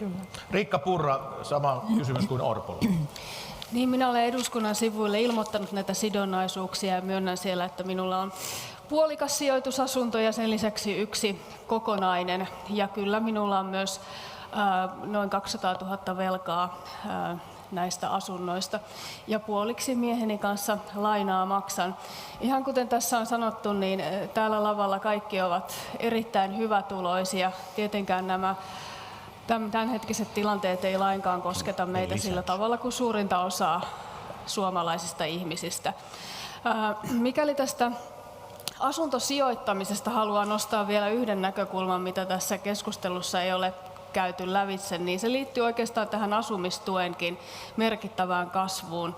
On se, että Suomessa tehdään paljonkin asuntobisnestä nimenomaan veronmaksajan rahalla. Sitä kautta, että tämä asumistuen korkea taso, kalliin asumisen alueella erityisesti, niin se valuu sinne vuokran hintoihin ja sieltä se valuu näille asuntosijoittajille. Tämä ei pidä ja paikkaansa. valitettavasti tähän on syntynyt jopa eräänlaista bisnestä sillä, että tiedetään, että silloin kun Kela maksaa esimerkiksi vuokran, niin se on aika varmaa vuokranmaksua. Niin markkinoilla on sellaisia yrityksiä, jotka nimenomaan koordinoi tätä toimintaa ja valitettavasti tähänkin liittyy erittäin paljon maahanmuuttoa.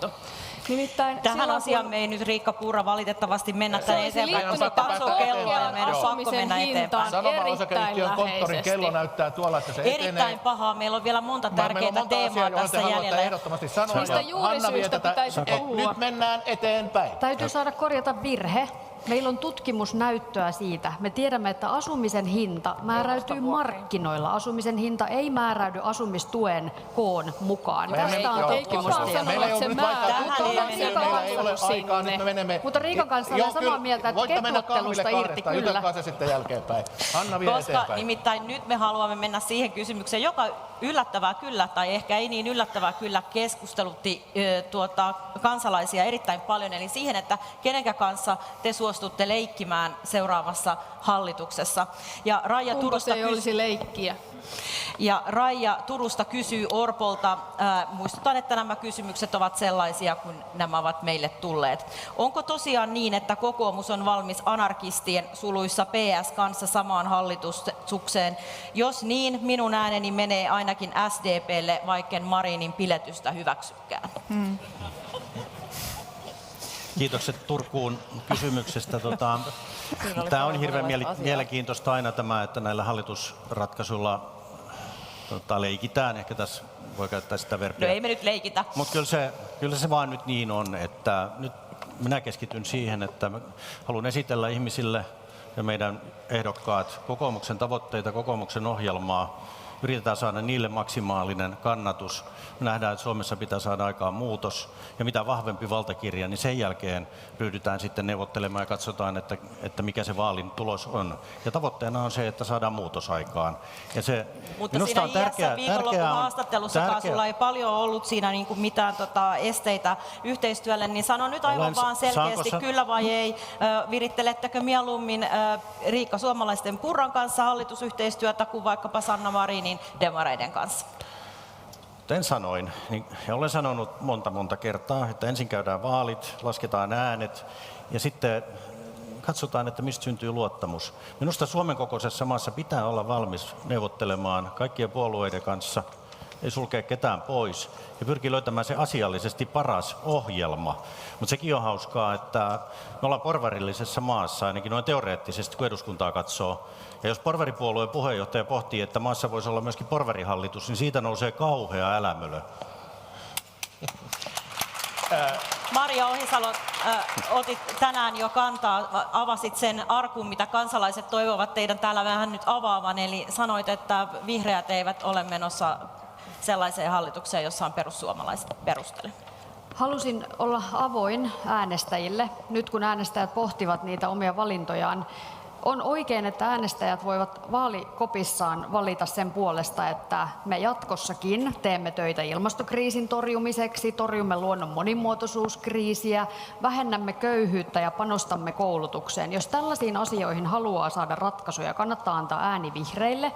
Ei kannata antaa ääntä perussuomalaisille, jotka eivät esimerkiksi halua ilmastonmuutosta torjua kuin vasta vuosikymmenten päästä, vaikka se olisi juuri tässä tilanteessa se kaikista akuutein ratkaisu, mikä vaikka energiakriisissäkin meitä auttaisi. Tai mitä elinkeinoelämä haluaa, että nyt torjutaan luontokatoa, nyt torjutaan ilmastokriisiä. Elinkeinoelämän sijoittajat eivät uskalla sijoittaa tähän maahan, jos kyllä hallitus elinkeinoelämä voisi haluta ottaa takapakkia tässä. Ei tule, EK-linjat on hyvin erilaiset kuin perussuomalaisten linjat. Onko muita, jotka ilmoittavat käsi pystyyn, jotka eivät lähde Riikka Purran johtamien perussuomalaisten kanssa samaan hallitukseen?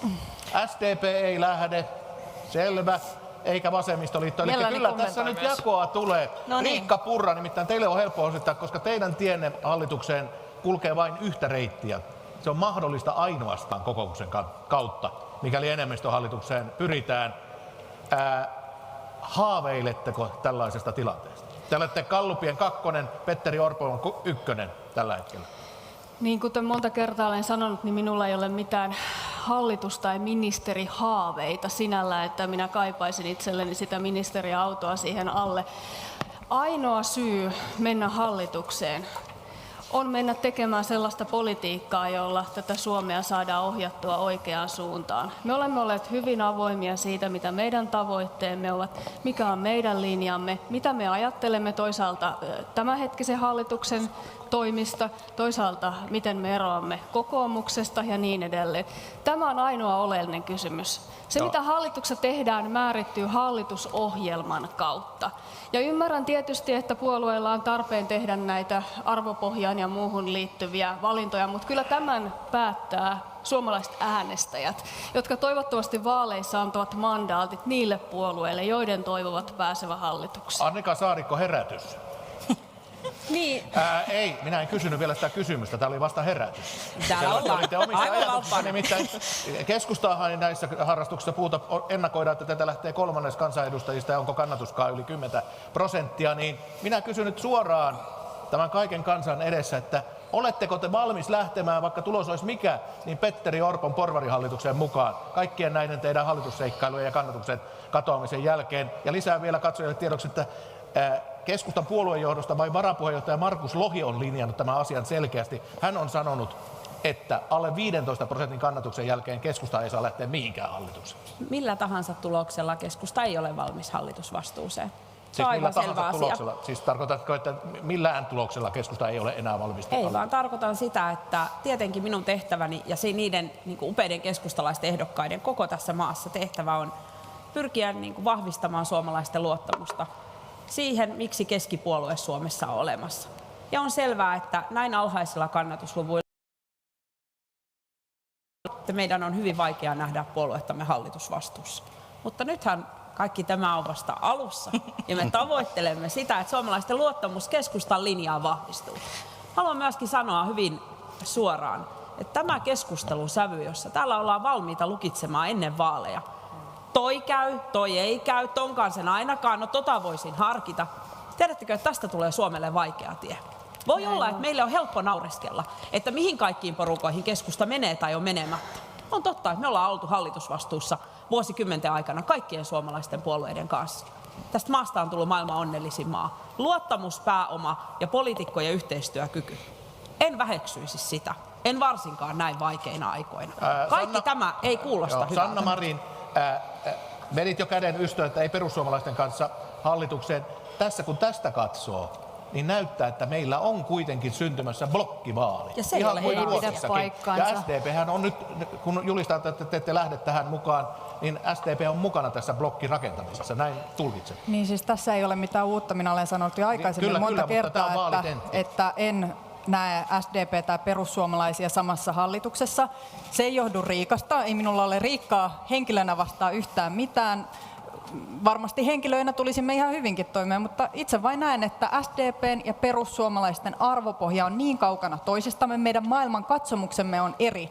Perussuomalaiset näkevät ihmisen eri tavalla kuin me. Esimerkiksi meille ei ole merkitystä sillä, että mikä ihmisen tausta on, vaikkapa sen suhteen, että onko hän oikeutettu sosiaaliturvaa, jos hän täällä asuu. Meillä on isoja periaatteellisia kysymyksiä, joissa me olemme täysin eri mieltä. Me olemme myös talouspolitiikasta eri mieltä. Uskoisin, että me olemme monesta työllisyyspolitiikkaan liittyvistä kysymyksistä eri mieltä. Kyse on asioista. Ei tässä ole kyse siitä, pidänkö vai enkö pidä eikä sitä Riikasta nyt henkilönä, kysyttykään. vaan tässä on kyse siitä, että näkisinkö, että pystyisivätkö perussuomalaiset ja SDP tekemään yhteistyötä hallituksessa, löytämään yhteisiä ratkaisuja ja meidän arvopohjaeroilla ja talouspoliittisilla eroilla tai työllisyyteen ja rakennekysymyksiin liittyvillä eroilla en vain näe, että se olisi mahdollista. Ja sen vuoksi ihan aidosti tunnustan, että en näe SDP tai perussuomalaisia samassa hallituksessa.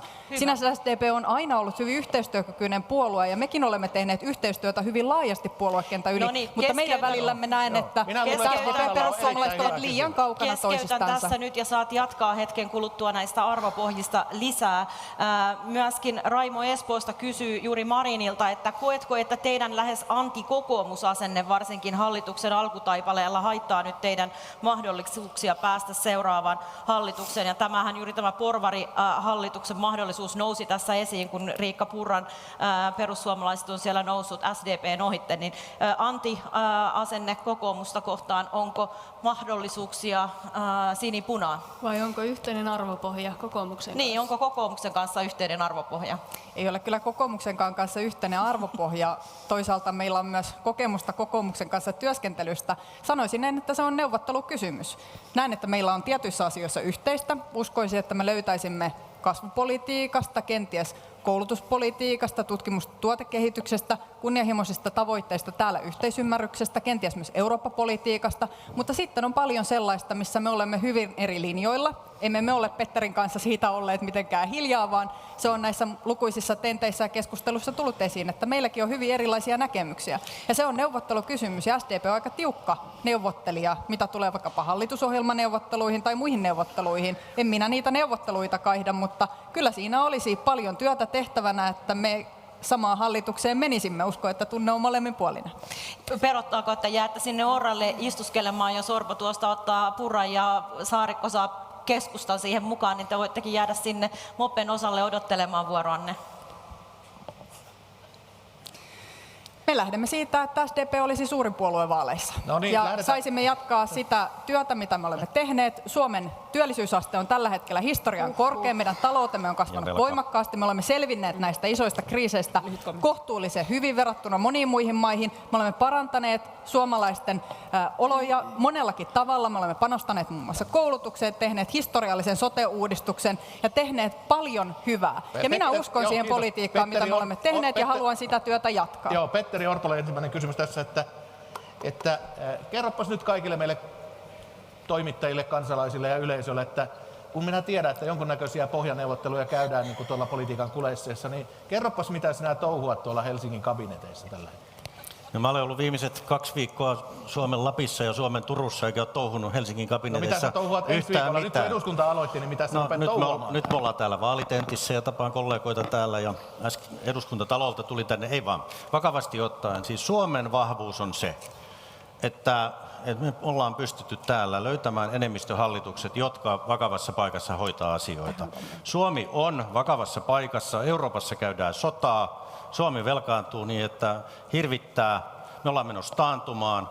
Meidän täytyy saada tässä maassa aikaan hallitus, joka saa aikaan muutoksen ja takaa sen, että Suomi pärjää. Tämä on se, mitä minä puuhaan, ja se tarkoittaa sitä, että pitää olla keskusteluyhteydet eri suuntiin. Mutta Matti Lieksasta Petteri Orpo kysyy sinulta juuri tällaisen kysymyksen.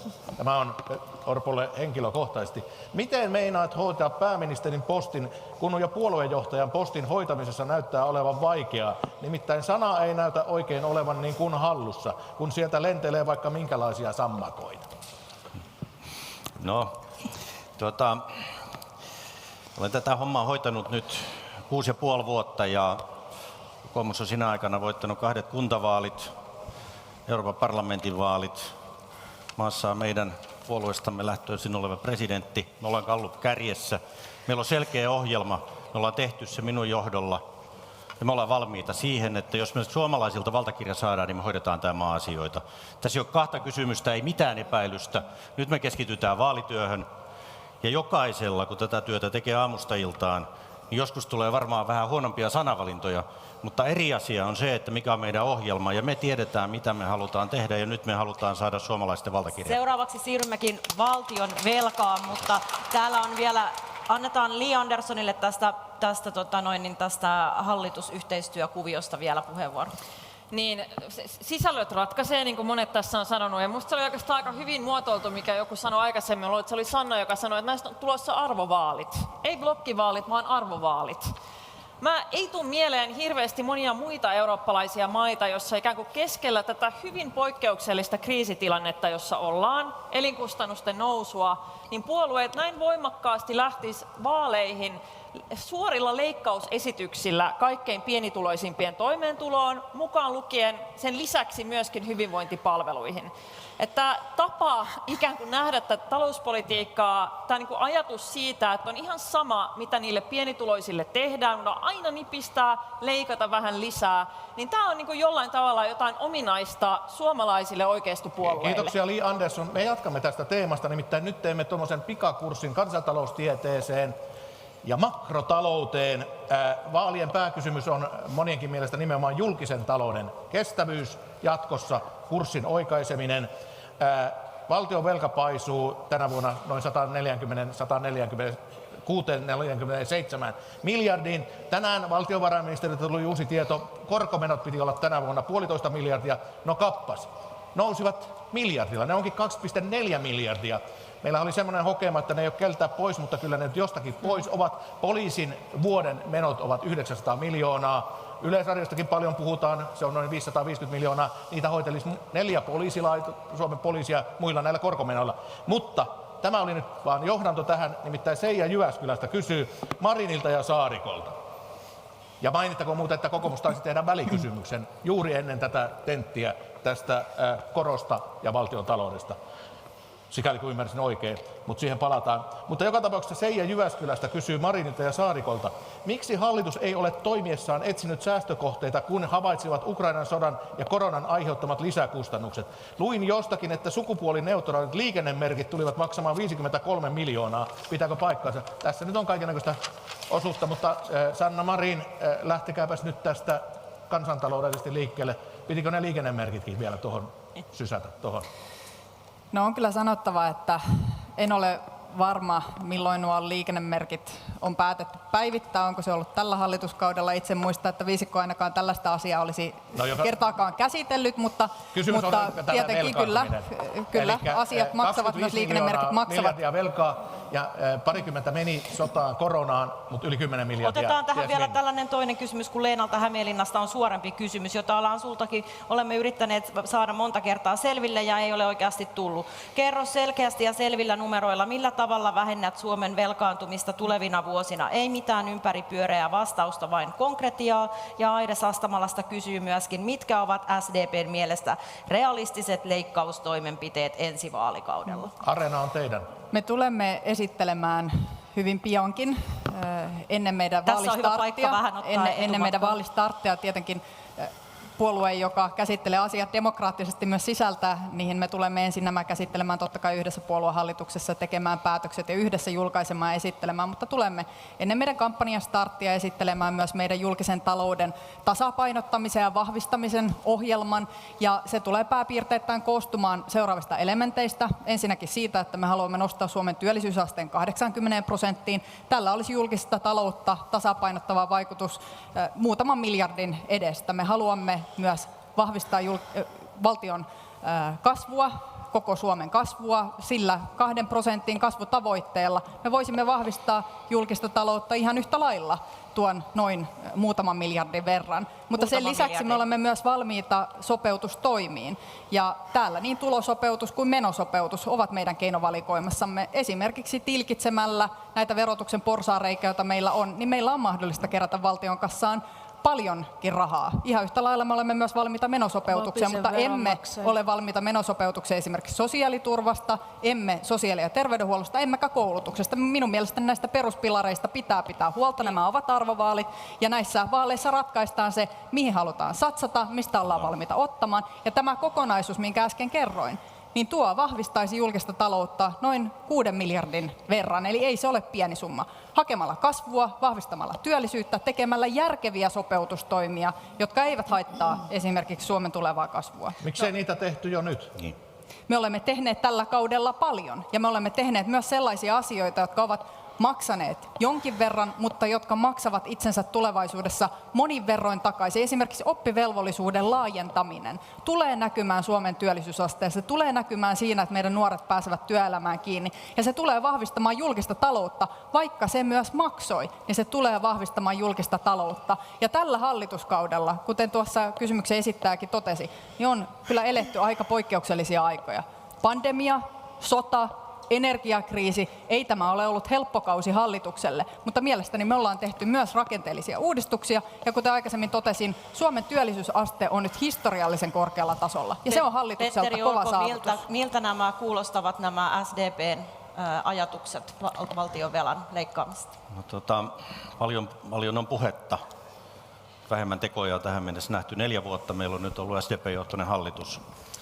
Me kuultiin tänään valtiovarainministeriön budjettipäällikön varoitus ja lausunto siitä, että korkomenot todellakin tulee nousemaan 900 miljoonaa lisää tämän vuoden aikana johtuen koronnoususta, 2,4 miljardia. Tämä on se, mistä kokoomus on vuosikaudet varoittanut. Tämä on se, mitä me ollaan hallitukselta vaadittu. Taittakaa velkaantuminen. Kyllä, on ollut pandemia ja on Ukrainan sota. mutta laskelmien mukaan yli 10 miljardia on käytetty muuhun. Ei ole osattu tehdä priorisointeja, ei ole tehty lisää uudistuksia, joilla työllisyyttä saataisiin jo tällä kaudella ylemmäs. Ja mikä meneillään? Nyt hallitus parhaillaan kokoontuu uuteen rahanjakokierrokseen. Ja mä pelkään sitä, että 900 miljoonaa lisää korkomenoja, niin se vaan lisätään sinne ja sama meno jatkuu. Nyt on aika, kun teillä nyt on se halu, että talous tasapainotetaan. Te olette hallituksessa, sinä olet Sanna pääministeri, tehkää niitä jo nyt, ei seuraava hallitus. Annetaan ennen Marinia, niin... Mutta tämä on tosi mielenkiintoista, kun Petteri tässä kritisoi esimerkiksi lisätalousarvioprosessia, niin oletteko te nyt sitä mieltä, että energiatukia ei tarvita? Oletteko te sitä mieltä, että energiatukia ei tarvita? No niin, Tässä joku järjestys tässä pitää olla. Riikka Purra olikohan käyttää puheenvuoron. eilisessä Sanomien jossakin jutussa kehuttiin hallitusta, että se on onnistunut toteuttamaan kaikki hallitusohjelman vaatimuksensa. Mutta tässä on juuri se ongelma. Me ollaan koko hallituskausi eletty täysin poikkeuksellisissa oloissa. Siitä huolimatta tämä viisikko ei ole kyennyt joustamaan yhdestäkään hallitusohjelmatavoitteesta. On laitettu miljardit juuri sinne, mihin 5 puoluetta halusivatkin. Ja tämä on vaikka aiheuttanut sen, että on ollut lehmänkauppoja, on ollut jatkuvaa velkaantumista yli sen, mitä koronatoimiin ja sotaan menee. Kasvuun panostaminen, tämä ei tarkoita yhtään mitään. Tässä maassa ei ollut kasvua pitkään aikaan, täällä ollaan päinvastoin näivetytty. Myöskään nämä sopeutukset, jotka siis tarkoittavat ilmeisesti sitä, että lisää veroja. Kyllä mun mielestä pitäisi meidän pääministeriltä kyetä vaatimaan vähän täsmällisempiä vastauksia. Annetaan siitä sitten Sanna Marinille puheenvuoro ja sitten minun mielestäni on mielenkiintoista tämä oppositioretoriikka, koska kun me katsotaan tällä kaudella tehtyjä päätöksiä tai esimerkiksi tätä velkaantumista, joka on totta sen vuoksi, että me olemme eläneet näitä historiallisia kriisejä. Itse asiassa me katsotaan oppositiopuolueiden vaihtoehtoja. Isossa mittakaavassa tämä velkaantumisen aste on aivan sama. Ja esimerkiksi kokoomus ja perussuomalaiset ovat tukeneet kaikkia niitä koronatukia, mitä me olemme tehneet, vaatineet vielä lisää. Eli olisivat ottaneet näihin enemmän velkaa. Ihan yhtä lailla Ukrainan sodan myötä en ole kuullut poikkipuolisia sanoja puolustusmäärärahojen korotuksesta, sisäisen turvallisuuteen panostamisesta tai Ukrainan tukemisesta. Tai nyt energiakriisin osalta. Me juuri keskustelimme, juuri tässä tentissä, aivan hetki sitten keskustelimme siitä, että kansalaisia pitää tukea nyt korkeissa sähkölaskuissa. Ja vain muutama 10 minuuttia myöhemmin Petteri Orpo tässä kritisoi, että hallitus on taas menossa lisätalousarvioprosessiin ja jakaa siellä rahaa. Kyllä, esimerkiksi tähän sähkötukeen. Että onhan tämä nyt ihan käsittämätöntä, että täällä oppositio syyttää hallitusta velkaantumisesta, on valmis ottamaan yhtä paljon velkaa, jopa enemmän, vaatii enemmän tukia ja samalla kritisoi niistä toimista hallitusta, koska tämä on se iso kuva. Tähän nämä rahat ovat menneet. Eli mitä aiotte tehdä? Orpon puheenvuoro tähän nyt. Niin Tässähän tulee säpinää. 4 vuotta on nyt siis mennyt. Ja vieläkään te ette ymmärrä sitä, että jos tulee välttämättömiä menoja, niin niitä ei aina vaan kateta uudella lainalla, vaan pitää arvioida ne muut menot. No paljon olisitte sosiaaliturvasta leikanneet näiden 10 miljardien että kun osalta. Pääministeri ei ole kuullut, että me ollaan esitetty myöskin vaihtoehtobudjetissa leikkauksia ja työllisyystoimia, niin ilmeisesti sen tähden niitä ei ole tehty. Me ollaan esitetty joka vuosi vaihtoehtobudjetit, jossa on otettu vähemmän velkaa, on ollut enemmän töitä, ihmisille jää enemmän rahoistaan käteen ja on vielä pystytty panostamaan. Hallituksen politiikalle on vaihtoehto, mutta nyt pitää herätä siihen viimeistään, kun valtiovarainministeriö varoitti, että korot nousee, ja siksi me teemme välikysymyksen, jotta me pääsemme eduskunnan salissa käymään tämän keskustelun. Tämä on välttämätön keskustelu. Kyse on suomalaisten hyvinvoinnista, palvelujen rahoittamisesta ja liille vielä, jos julkinen talous ei ole terve, niin emme pysty huolehtimaan heikommista. Saako kommentoida? Annika Saarikolle minä annan jatkokysymyksen. Annika Saarikko, saatte myös kotitehtävän, koska nyt puhutaan julkisen talouden kestävyydestä. Keskusta oli siitä huolissaan vielä puoliväliriihessä 21. Sen jälkeen ne puheet unohtuivat. Se oli muuten mielenkiintoinen puoliväliriihi, koska Annika Saarikon edeltäjä, valtiovarainministeri Matti Vanhanen, ei päässyt osallistumaan koko riiheen. Ainutlaatuinen tapahtuma koko Suomen poliittisessa historiassa, mutta se olkoon sitä. Mutta Annika Saarikko, vaaditte vielä kovaa talouspolitiikkaa pari vuotta sitten, mutta se on unohtunut. Mikä teidän kanta tähän sotkuiseen keskusteluun nyt? Yritin maltilla odottaa omaa puheenvuoroa ja koitan kiihkottomasti kertoa näkemykseni. Ensinnäkin se, että suomalaiset ovat laajamittaisesti huolissaan velasta, niin se on älyttömän hyvä asia. Valtiovarainministerikollegoita Euroopan pöydissä kun kuuntelen, niin ei ne italialaiset ja muut Etelä-Euroopan maassa niin erityisen huolissaan siitä velasta ole. Se on hyvä asia, että on Suomessa merkittävä aihe vaaleissa. Myös siksi, että tämä velkaantuminen on jatkunut meillä noin 15 vuotta. Ja itse asiassa, kun täällä jo viriteltiin vähän, että syntyykö Suomeen sinipuna, niin tiedättekö, että sitä velkaa tehtiin suhteessa merkittävästi enemmän kokoomusjohtoisella pääministerikaudella vuosina 11-15, ilman yhtään pandemiaa, ilman yhtään sotaa. Sen hintalappu oli 30 miljardin alijäämä. Ja sitten Petteri, kun käyt läpi tätä, että no miten tämä hallituksen yli 10 miljardin muu velka kuin nämä kriisien aiheuttama velka, jota olet, kiitos siitä, tukenut.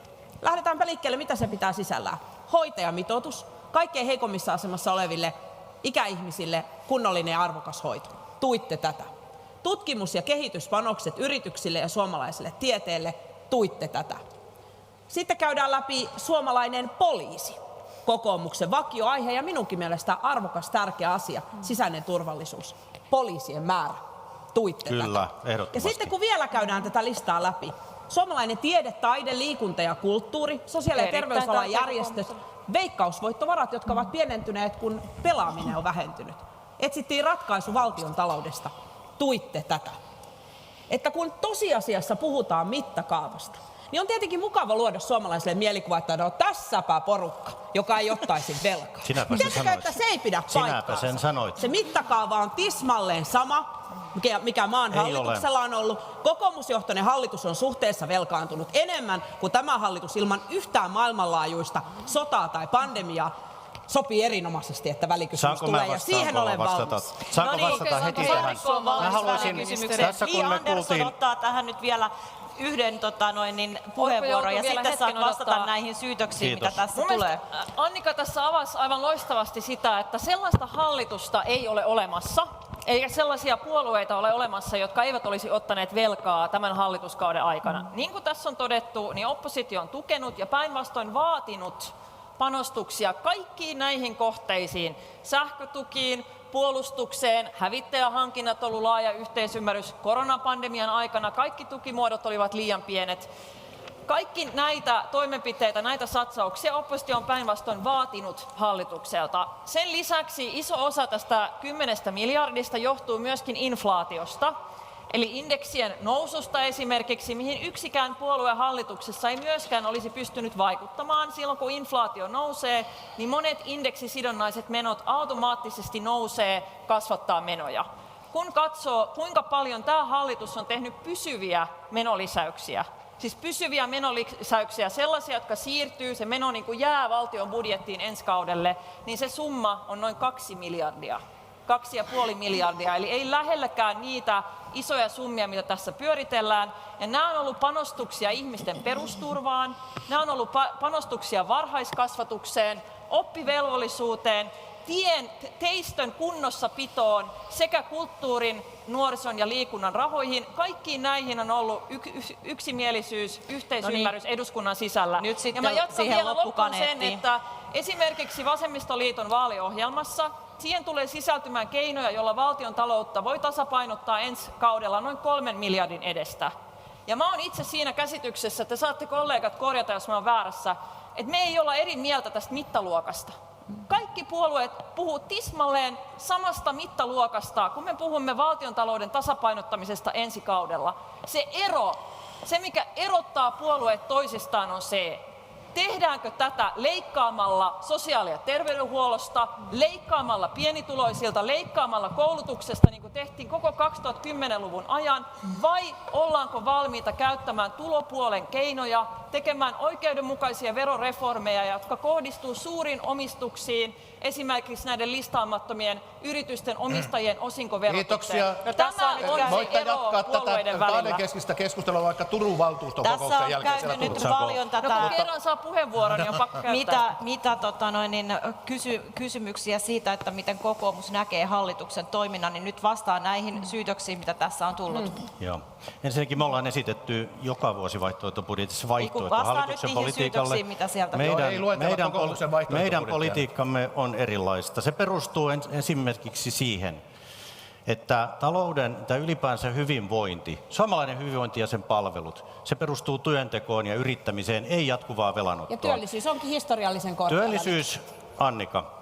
Ei Sä kelpaa. äsken kun kävit läpi tätä historiaa ja kokoomuksenkin historiaa, niin sä et maininnut Juha Sipilän hallitusta. Joka oli hieno hallitus. Kyllä. Juha Sipilän hallituksessa oli kokoomuslaiset valtiovarainministerit. Tehtiin hyvää politiikkaa. Me samaan aikaan painettiin velkaantuminen lähelle nollaa. Saatiin julkinen talous lähes tasapainoon. Maahan syntyi 140 000 uutta työpaikkaa.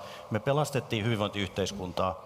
Se on se vaihtoehto tälle vasemmistohallituksen politiikalle. Se Lakkautitte perustui subjektiivisen tarkkaan taloudenpitoon. päivähoito-oikeuden. Ei kaikkea kaikille, mitä joku keksii pyytää.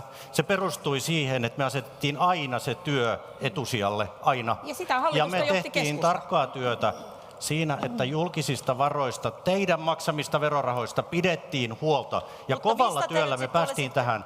Ja nyt jos te sanotte, että kaikki on hyvin, 80% suomalaisista on huolissaan velkaantumisesta. Teidän oma talouspolitiikan arviointineuvosto on sanonut, että teidän pitää tehdä säästöjä ja enemmän ja rakenteellisia uudistuksia, kaikki tekemättä lähes. No niin, onko tähän vielä Ensinnäkin kaikki tekemättä tähän kyllä lähes. nyt tätä hyvinvointivaltion pelastamisprojektia. Jompi kommentoitavaa. Yksi puheenvuoro sinne vielä nopeasti Riikka Puralle ja Maria Ohisalolle, sitten siirrymme Sitten Turkuun. me siirrymme rauhallisempiin aiheisiin, kuten esimerkiksi sotaan. No niin, kaikki tietää, että poliitikot osaa luetella uusia kohteita ja aina kun meille kerrotaan, että pitäisikö tähän satsata, niin me todennäköisesti sanotaan, että se on ihan hyvä kohde, tätäkin voitaisiin miettiä. Poliitikot tekee näin, mutta kun asiat pitää laittaa rinnakkain, eli miettiä mikä on tärkeämpää kuin joku toinen. Ja tästä syntyy se, että ne pitää laittaa tärkeysjärjestykseen, priorisoida. Eli ensin katsotaan ne ensisijaiset toimet. Ja meidän mielestä ne on Suomessa suomalaisten turvallisuus ja hyvinvointi. Ja sen jälkeen tulee kaikki muut. Täällä yksikään hallituksen edustaja ei ottanut huomioon esimerkiksi sitä, että tällä kaudella on lisätty Euroopan unionin suuntaan lupauksia lähes 10 miljardia euroa. Nämä ei näy meidän budjetissa sinällään, ne ei näy siellä kehysten sisällä, mutta Suomi jatkuvasti käyttää veronmaksajien rahaa tai tulevien veronmaksajien rahaa esimerkiksi tällaiseen asiaan. Kukaan ei maininnutkaan tästä asiasta. Ikään kuin kaikessa olisi kyse vain pienituloisista, sosiaali- ja terveydenhuollosta Riikka tai Purra, pandemiasta vaikka te kerran tai saitte Ukrainan nousta seisomaan, se ei kriisistä. tarkoita sitä, että te jatkatte loputtomiin puhetta sieltä tuolipäästä. Tuleeko minullekin Elikkä vielä ihan kansalaisen lyhyt kommentti kysymys? Maria Ohisalolle, sitten sinumme sodan ja rauhan kysymyksiin, koska ne pitää käydä tässä vielä. Mikäpä Menemme ehkä semmoinen vähän tentti yli oli? ajalle Joo. tässä näin. Tarkkakorvainen kuulija varmasti on kuunnellut tätä tenttiä ja pohtinut, että kenelle tässä on puhuttu. Ja kun me katsotaan tilastoja, että kuka vaaleissa äänestää, niin kyllähän tilastollisesti keskiluokkaiset, parempiosaiset ihmiset äänestävät. Ja tässä on tarjoltu aika paljon kaikkea hyvää juuri näille ihmisille. Ja se, että Petteri Orpo sanoo, että perusturvasta leikkaaminen ja koulutusleikkaukset ovat hyvinvointivaltion pelastamista. Sinä viittasit hyvinvointivaltion pelastamiseen Sipilän hallituskaudella ja te teitte näitä. Tämä ei pidä paikkaansa. Tämä on kuin jotain uuskieltä. No niin. Jos te haluatte koulutuspanostuksia, kaikista pienituloisimpien ihmisten nostamista No niin, ja sitä, että me otetaan tosissaan tämän maapallon suurimmat kriisit, No niin. ilmastokriisi ja luontokato, niin silloin kannattaa vihreitä äänestää Yes, jatkossa. ja piste ja teemanvaihto. Hanna, ole hyvä. No niin, tässä tulee nyt muutamia kysymyksiä ulko- ja turvallisuuspolitiikasta. Joudumme sotet tässä heittämään jo Monta ylitte muutakin asiaa laidan. jouduttiin heittämään, mutta näin näissä aina käy.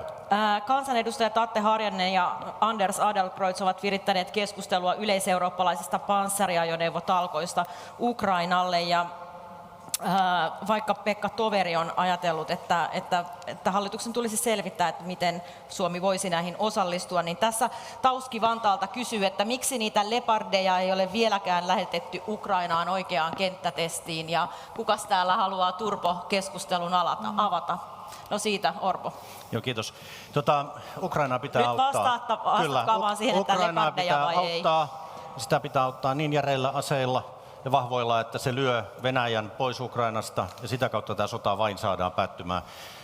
Suomi on ollut mukana ja Suomen pitää olla mukana. Tässä hallitukselle kaikille kiitos, että tässä on tehty erinomaista työtä. Näiden Leopardien, näiden taistelupanssarivaunujen osalta, niin meidän täytyy hyvin tarkkaan arvioida se, että koska meillä on 1300 kilometriä omaa rajaa Venäjän kanssa, että mitä meillä on järkevää antaa. Meillä voi olla jotain muuta kalustoa, tarvikkeita, jota me voimme antaa. Mutta jos ollaan mukana, jos puolustusvoimat arvioi, että varaa on, niin silloin yhdessä eurooppalaisten kumppaneiden NATO-maiden kanssa niin ollaan talkoissa mukana.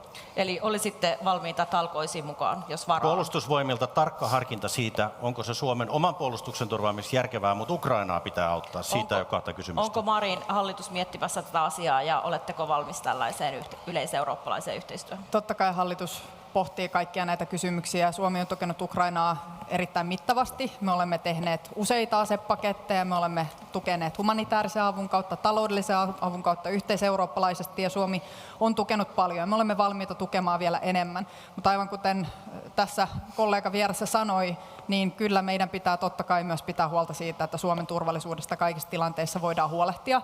Mielestäni se toteutuu tällä hetkellä parhaiten sitä kautta, että me lyömme yhdessä Venäjän Ukrainassa, että Venäjä perääntyy Ukrainasta. Se on myös Suomen etu, se on Suomen turvallisuuden näkökulmasta välttämätöntä ja oleellisen tärkeää.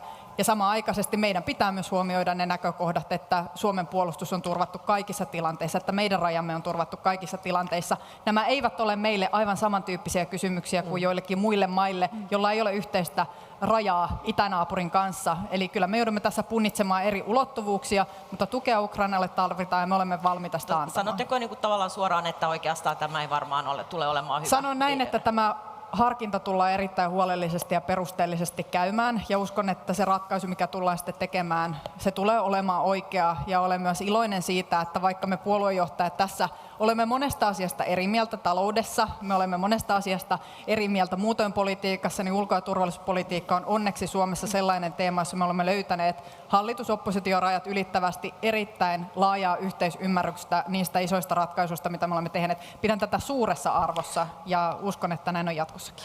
Li Andersson, onko vasemmistoliitto tämän hankkeen takana, jos tällaiseen päädyttäisiin harkinnan jälkeen? No, jos yhteiseurooppalaisesti tällaista lähdetään virittämään, niin en minä näe, miksi Suomi ei olisi siinä mukana. Ja vasemmistoliittohan on ollut hallituksessa myöskin tukemassa niitä päätöksiä, mitä tähän asti on tehty Ukrainan tukemisesta. Mutta kyllä mä pidän myöskin tärkeänä tätä huomiota, mitä Petteri nosti esille siitä, että meidän pitää huolehtia myöskin meidän omasta puolustuksesta täällä. Kaikkea sitä kalustoa, mitä Ukraina nyt annetaan, ei välttämättä saada korvattua myöskään kovin nopealla aikavälillä johtuen siitä, että monet eurooppalaiset maat myös tekevät asehankintoja samanaikaisesti nyt. Ja tämä on niin kuin asia, mikä meidän on välttämätöntä huomioida samanaikaisesti, kun selvitetään sitten keinoja myöskin jatkossa jatkaa tukea sinne. Käydäänpä toisenkinlainen keskustelu tässä, nimittäin tämä arvaamaton Venäjä, niiden propagandapyrkimykset, niistä ei niin sanotusti aina ota pirukaan selvää, mutta yksi mielenkiintoinen juttu oli tässä välipäivinä, menemme Karjalan palauttamiskeskusteluun, eli Karjalan liitto julkaisi välipäivinä hyvin poikkeuksellisen tiedotteen, jossa se kertoi epäilevänsä Suomen karjalaisten joutuneen informaatiovaikuttamisen piiriin, siis venäläisen. Ja kehotetaan herättämään keskustelua Karjalan vapauttamiseksi ja toisessa viesteessä pyydetään kuuleman mukaan tukea ajatukselle, jonka mukaan Venäjästä tulisi pitää erilleen itsenäinen Karjalan valtio. Me muistamme kaikki Mainilan laukaukset ja nyt käydään propagandasotaa, niin tässä monet pitävät mahdollisena, että tämä on niin kuin, että Venäjä rakentaa semmoista kertomusta, että Suomella on revanssipyrkimyksiä tuonne Karjalaan. Ja tämä on monienkin mielestä hyvinkin huolestuttavaa kehitystä tulevia vuosia ajatellen, niin kysymys kaikille Annika Saarikko, että pitäisikö hallituksen tai esimerkiksi tasavallan presidentin tai johdon toistaa itse asiassa se seikka, että Suomella ei ole aluevaatimuksia? Sanoutua irti, vai onko se mukaan lähtemistä tähän Venäjän narratiiviin? Tämä on vaikea kysymys. Kiitos tästä hyvästä ja vastuullisesta kysymyksestä. Jo korona-aika itsessään, puhumattakaan tästä sodanajasta Euroopasta, on ollut tekemässä meitä alttiiksi sosiaalisen median kaikissa kanavissa nopeasti, rajusti ja räikeästi leviäville valheille. Siis puhtaille valheille, niitä pitää kutsua sillä nimellä. Ja ilman muuta sellaisten valheiden levittäminen voi palvella myöskin Venäjän pyrkimyksiä. Ja aina ei edes riitä, että meistä joku sanoo, että se ei ole totta. Tämä aika vaatii meiltä kaikilta suomalaisilta poikkeuksellisen jotenkin syvää medialukutaitoa ja niin kuin viestien kyseenalaistamista. Ja Suomi ei ole hyökkäämässä minnekään. Suomi ajaa rauhaa ja Suomi ajaa itsenäisen valtion oikeutta olla itsenäinen maa. Ja siksi me tuemme Ukrainaa.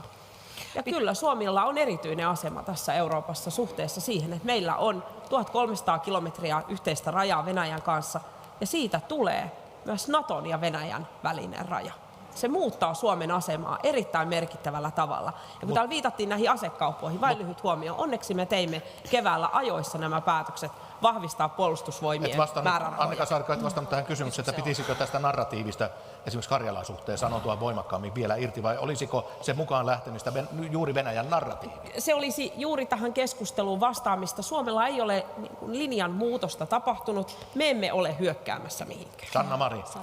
Sanoisin näin, että disinformaatio, informaation vaikuttamiseen, valheiden levittämiseen paras tapa reagoida on puhua totta. Kyllä. Kertoa, mikä on totta, antaa todellista informaatiota ja tässä voi aivan suoraan sanoa, toivottavasti myös rajojen ulkopuolella kuunnellaan, että ei, Suomella ei ole minkäänlaisia pyrkimyksiä laajentamaan rajoja. Meillä ei ole minkäänlaisia pyrkimyksiä. Kaikki tällainen keskustelu tai puhe on täyttä disinformaatiota. Se ei ole totta.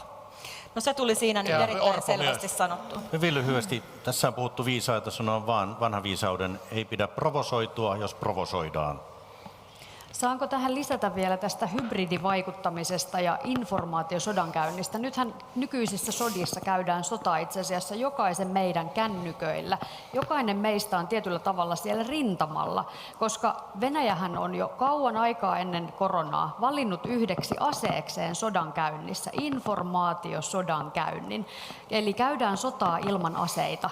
Käydään sotaa ihmisten mielissä ja parhaita keinoja vastata tähän sotaan on kouluttaa meidän ihmisiä entistä enemmän. Annika mainitsit hyvin medialukutaidon, sen, että ihmiset osaa lukea eri lähteistä uutisia, kyseenalaistaa, kysyä. Tätä me tarvitaan jatkossakin entistä enemmän. Venäjä tulee varmasti yllättämään vielä moneen kertaan.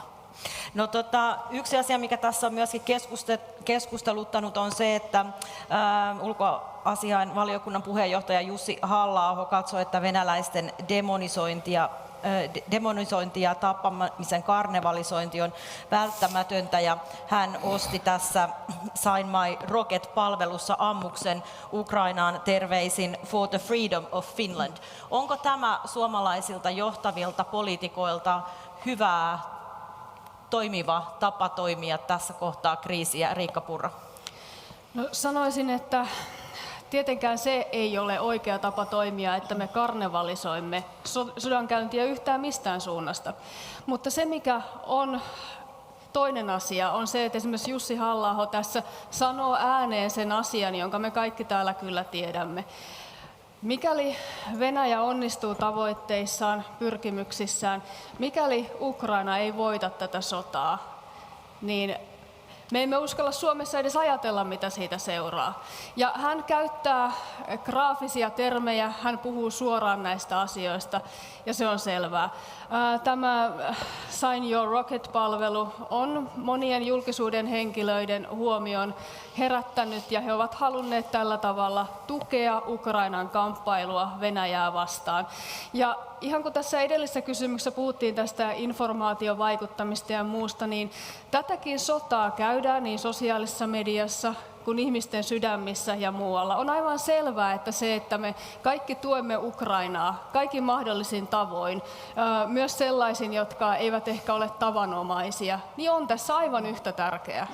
No, näkeekö joku tässä vaaran paikkoja tässä näiden ammusten lähettelyssä? Mä voin sanoa tästä lausunnosta. Mä sanoin ihan suoraan, että minusta se ei ollut sopiva lausunto päättäjältä hänen asemassaan. Ja kun me puhutaan ihmisten tappamisen karnevalisoimisesta, joka oli tämä sanatarkka muotoilu, mikä tässä lausunnossa käytettiin, niin Suomi on maa, jossa kaikissa suvuissa on ihmisiä, joilla on niinku kokemusta tavalla tai toisella siitä, mitä sota aidosti tarkoittaa.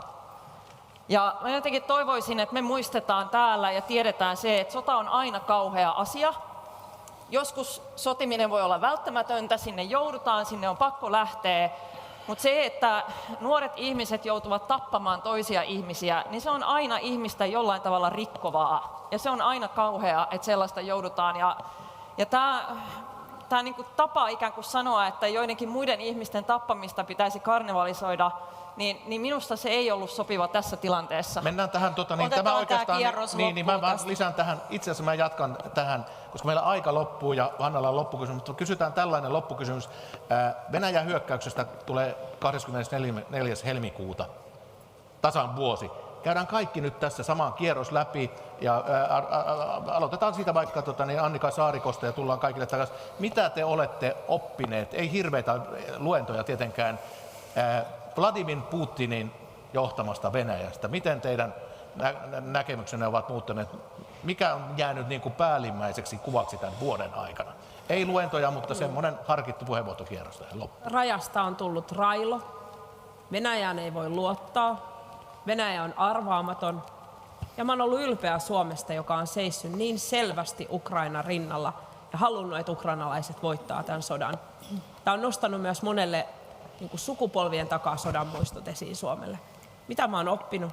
Mä oon oppinut sen, että yhteisten asioiden hoitamisen vastuussa Venäjän naapurimaana eteen voi tulla mitä tahansa. Kaikkeen pitää olla valmis. Petteri Olen oppinut tai muistuttanut mieleeni sen, että mitä aikaisemmat sukupolvet on opettanut, että meidän pitää tässä Venäjän naapurissa aina olla varuillamme. Meidän pitää aina huolehtia omasta turvallisuudesta, omasta puolustamisesta. Ja Putin on osoittanut hallintonsa kanssa sen, että se on täysin arvaamaton, raakalaismainen, julma, häikäilemätön, valmis kaikkiin keinoihin sen oman vallan jonkun pyrkimysten aikaansaamiseen. Se, mistä minä olen ylpeä, ja taas ylpeä suomalaisista siinä, että kun se tiukka paikka tuli silloin 24. helmikuuta aamulla, niin suomalaiset näki viisaasti nyt, tämä maailma on muuttunut, naamiot on riisuttu, niin kuin presidentti sanoi, ja meidän on aika liittyä NATO-jäseneksi. Ja me tullaan tekemään kaikkemme kaikki, että Suomi on NATO-jäsen lähitulevaisuudessa. Sanna Marin. Mitä tästä on opittu ja mitä tästä pitää oppia? Pitää oppia se, että me olemme Euroopassa olleet naiveja. Me olemme olleet naiveja ja me olemme olleet väärässä. Ja mielestäni tämän tosiasian tunnustaminen on viisauden alku, koska Venäjä ei ole tässä maailmassa ainoa autoritäärinen maa, joka ei ajattele kuten me ajattelemme. Ja meidän pitää oppia tästä sodasta. Meidän pitää oppia olemaan vahvempia, meidän pitää oppia olemaan omavaraisempia, ei vain Suomessa, vaan koko Euroopassa. Meidän pitää olla vahvempia, meidän pitää olla valmistautuneita erilaisiin tilanteisiin. Ja sen takia olen puhunut paljon ja tulen puhumaan ihan riippumatta, missä tehtävässä olen, pääministerinä, kansanedustajana tai tulevaisuudessakin muissa tehtävässä, niin mielestäni on äärimmäisen tärkeää, että me emme ole Euroopassa naiveja, emmekä me ole heikkoja, vaan me pidämme huolta siitä, että meillä on strategista autonomiaa. Ja toivon, että Suomi vaalien jälkeen kansalaiset päättävät. Me kaikki täällä pyrimme voittamaan vaalit, saamaan valtaa ja edistämään yhteiskunnassa niitä asioita, mihin me uskomme. Mutta ihan riippumatta siitä, kuka vaaleissa tulee missäkin suuruusjärjestyksessä maaliin, niin toivon todella, että me Suomena Euroopassa olemme vahva ääni sille, että Eurooppa olisi vahvempi, valmistautuneempi, varautuneempi, emmekä me olisi naiveja näiden autoritääristen voimien edessä. Riikka Purra. Oikeastaan vähän samaa, mitä Sanna sanoi.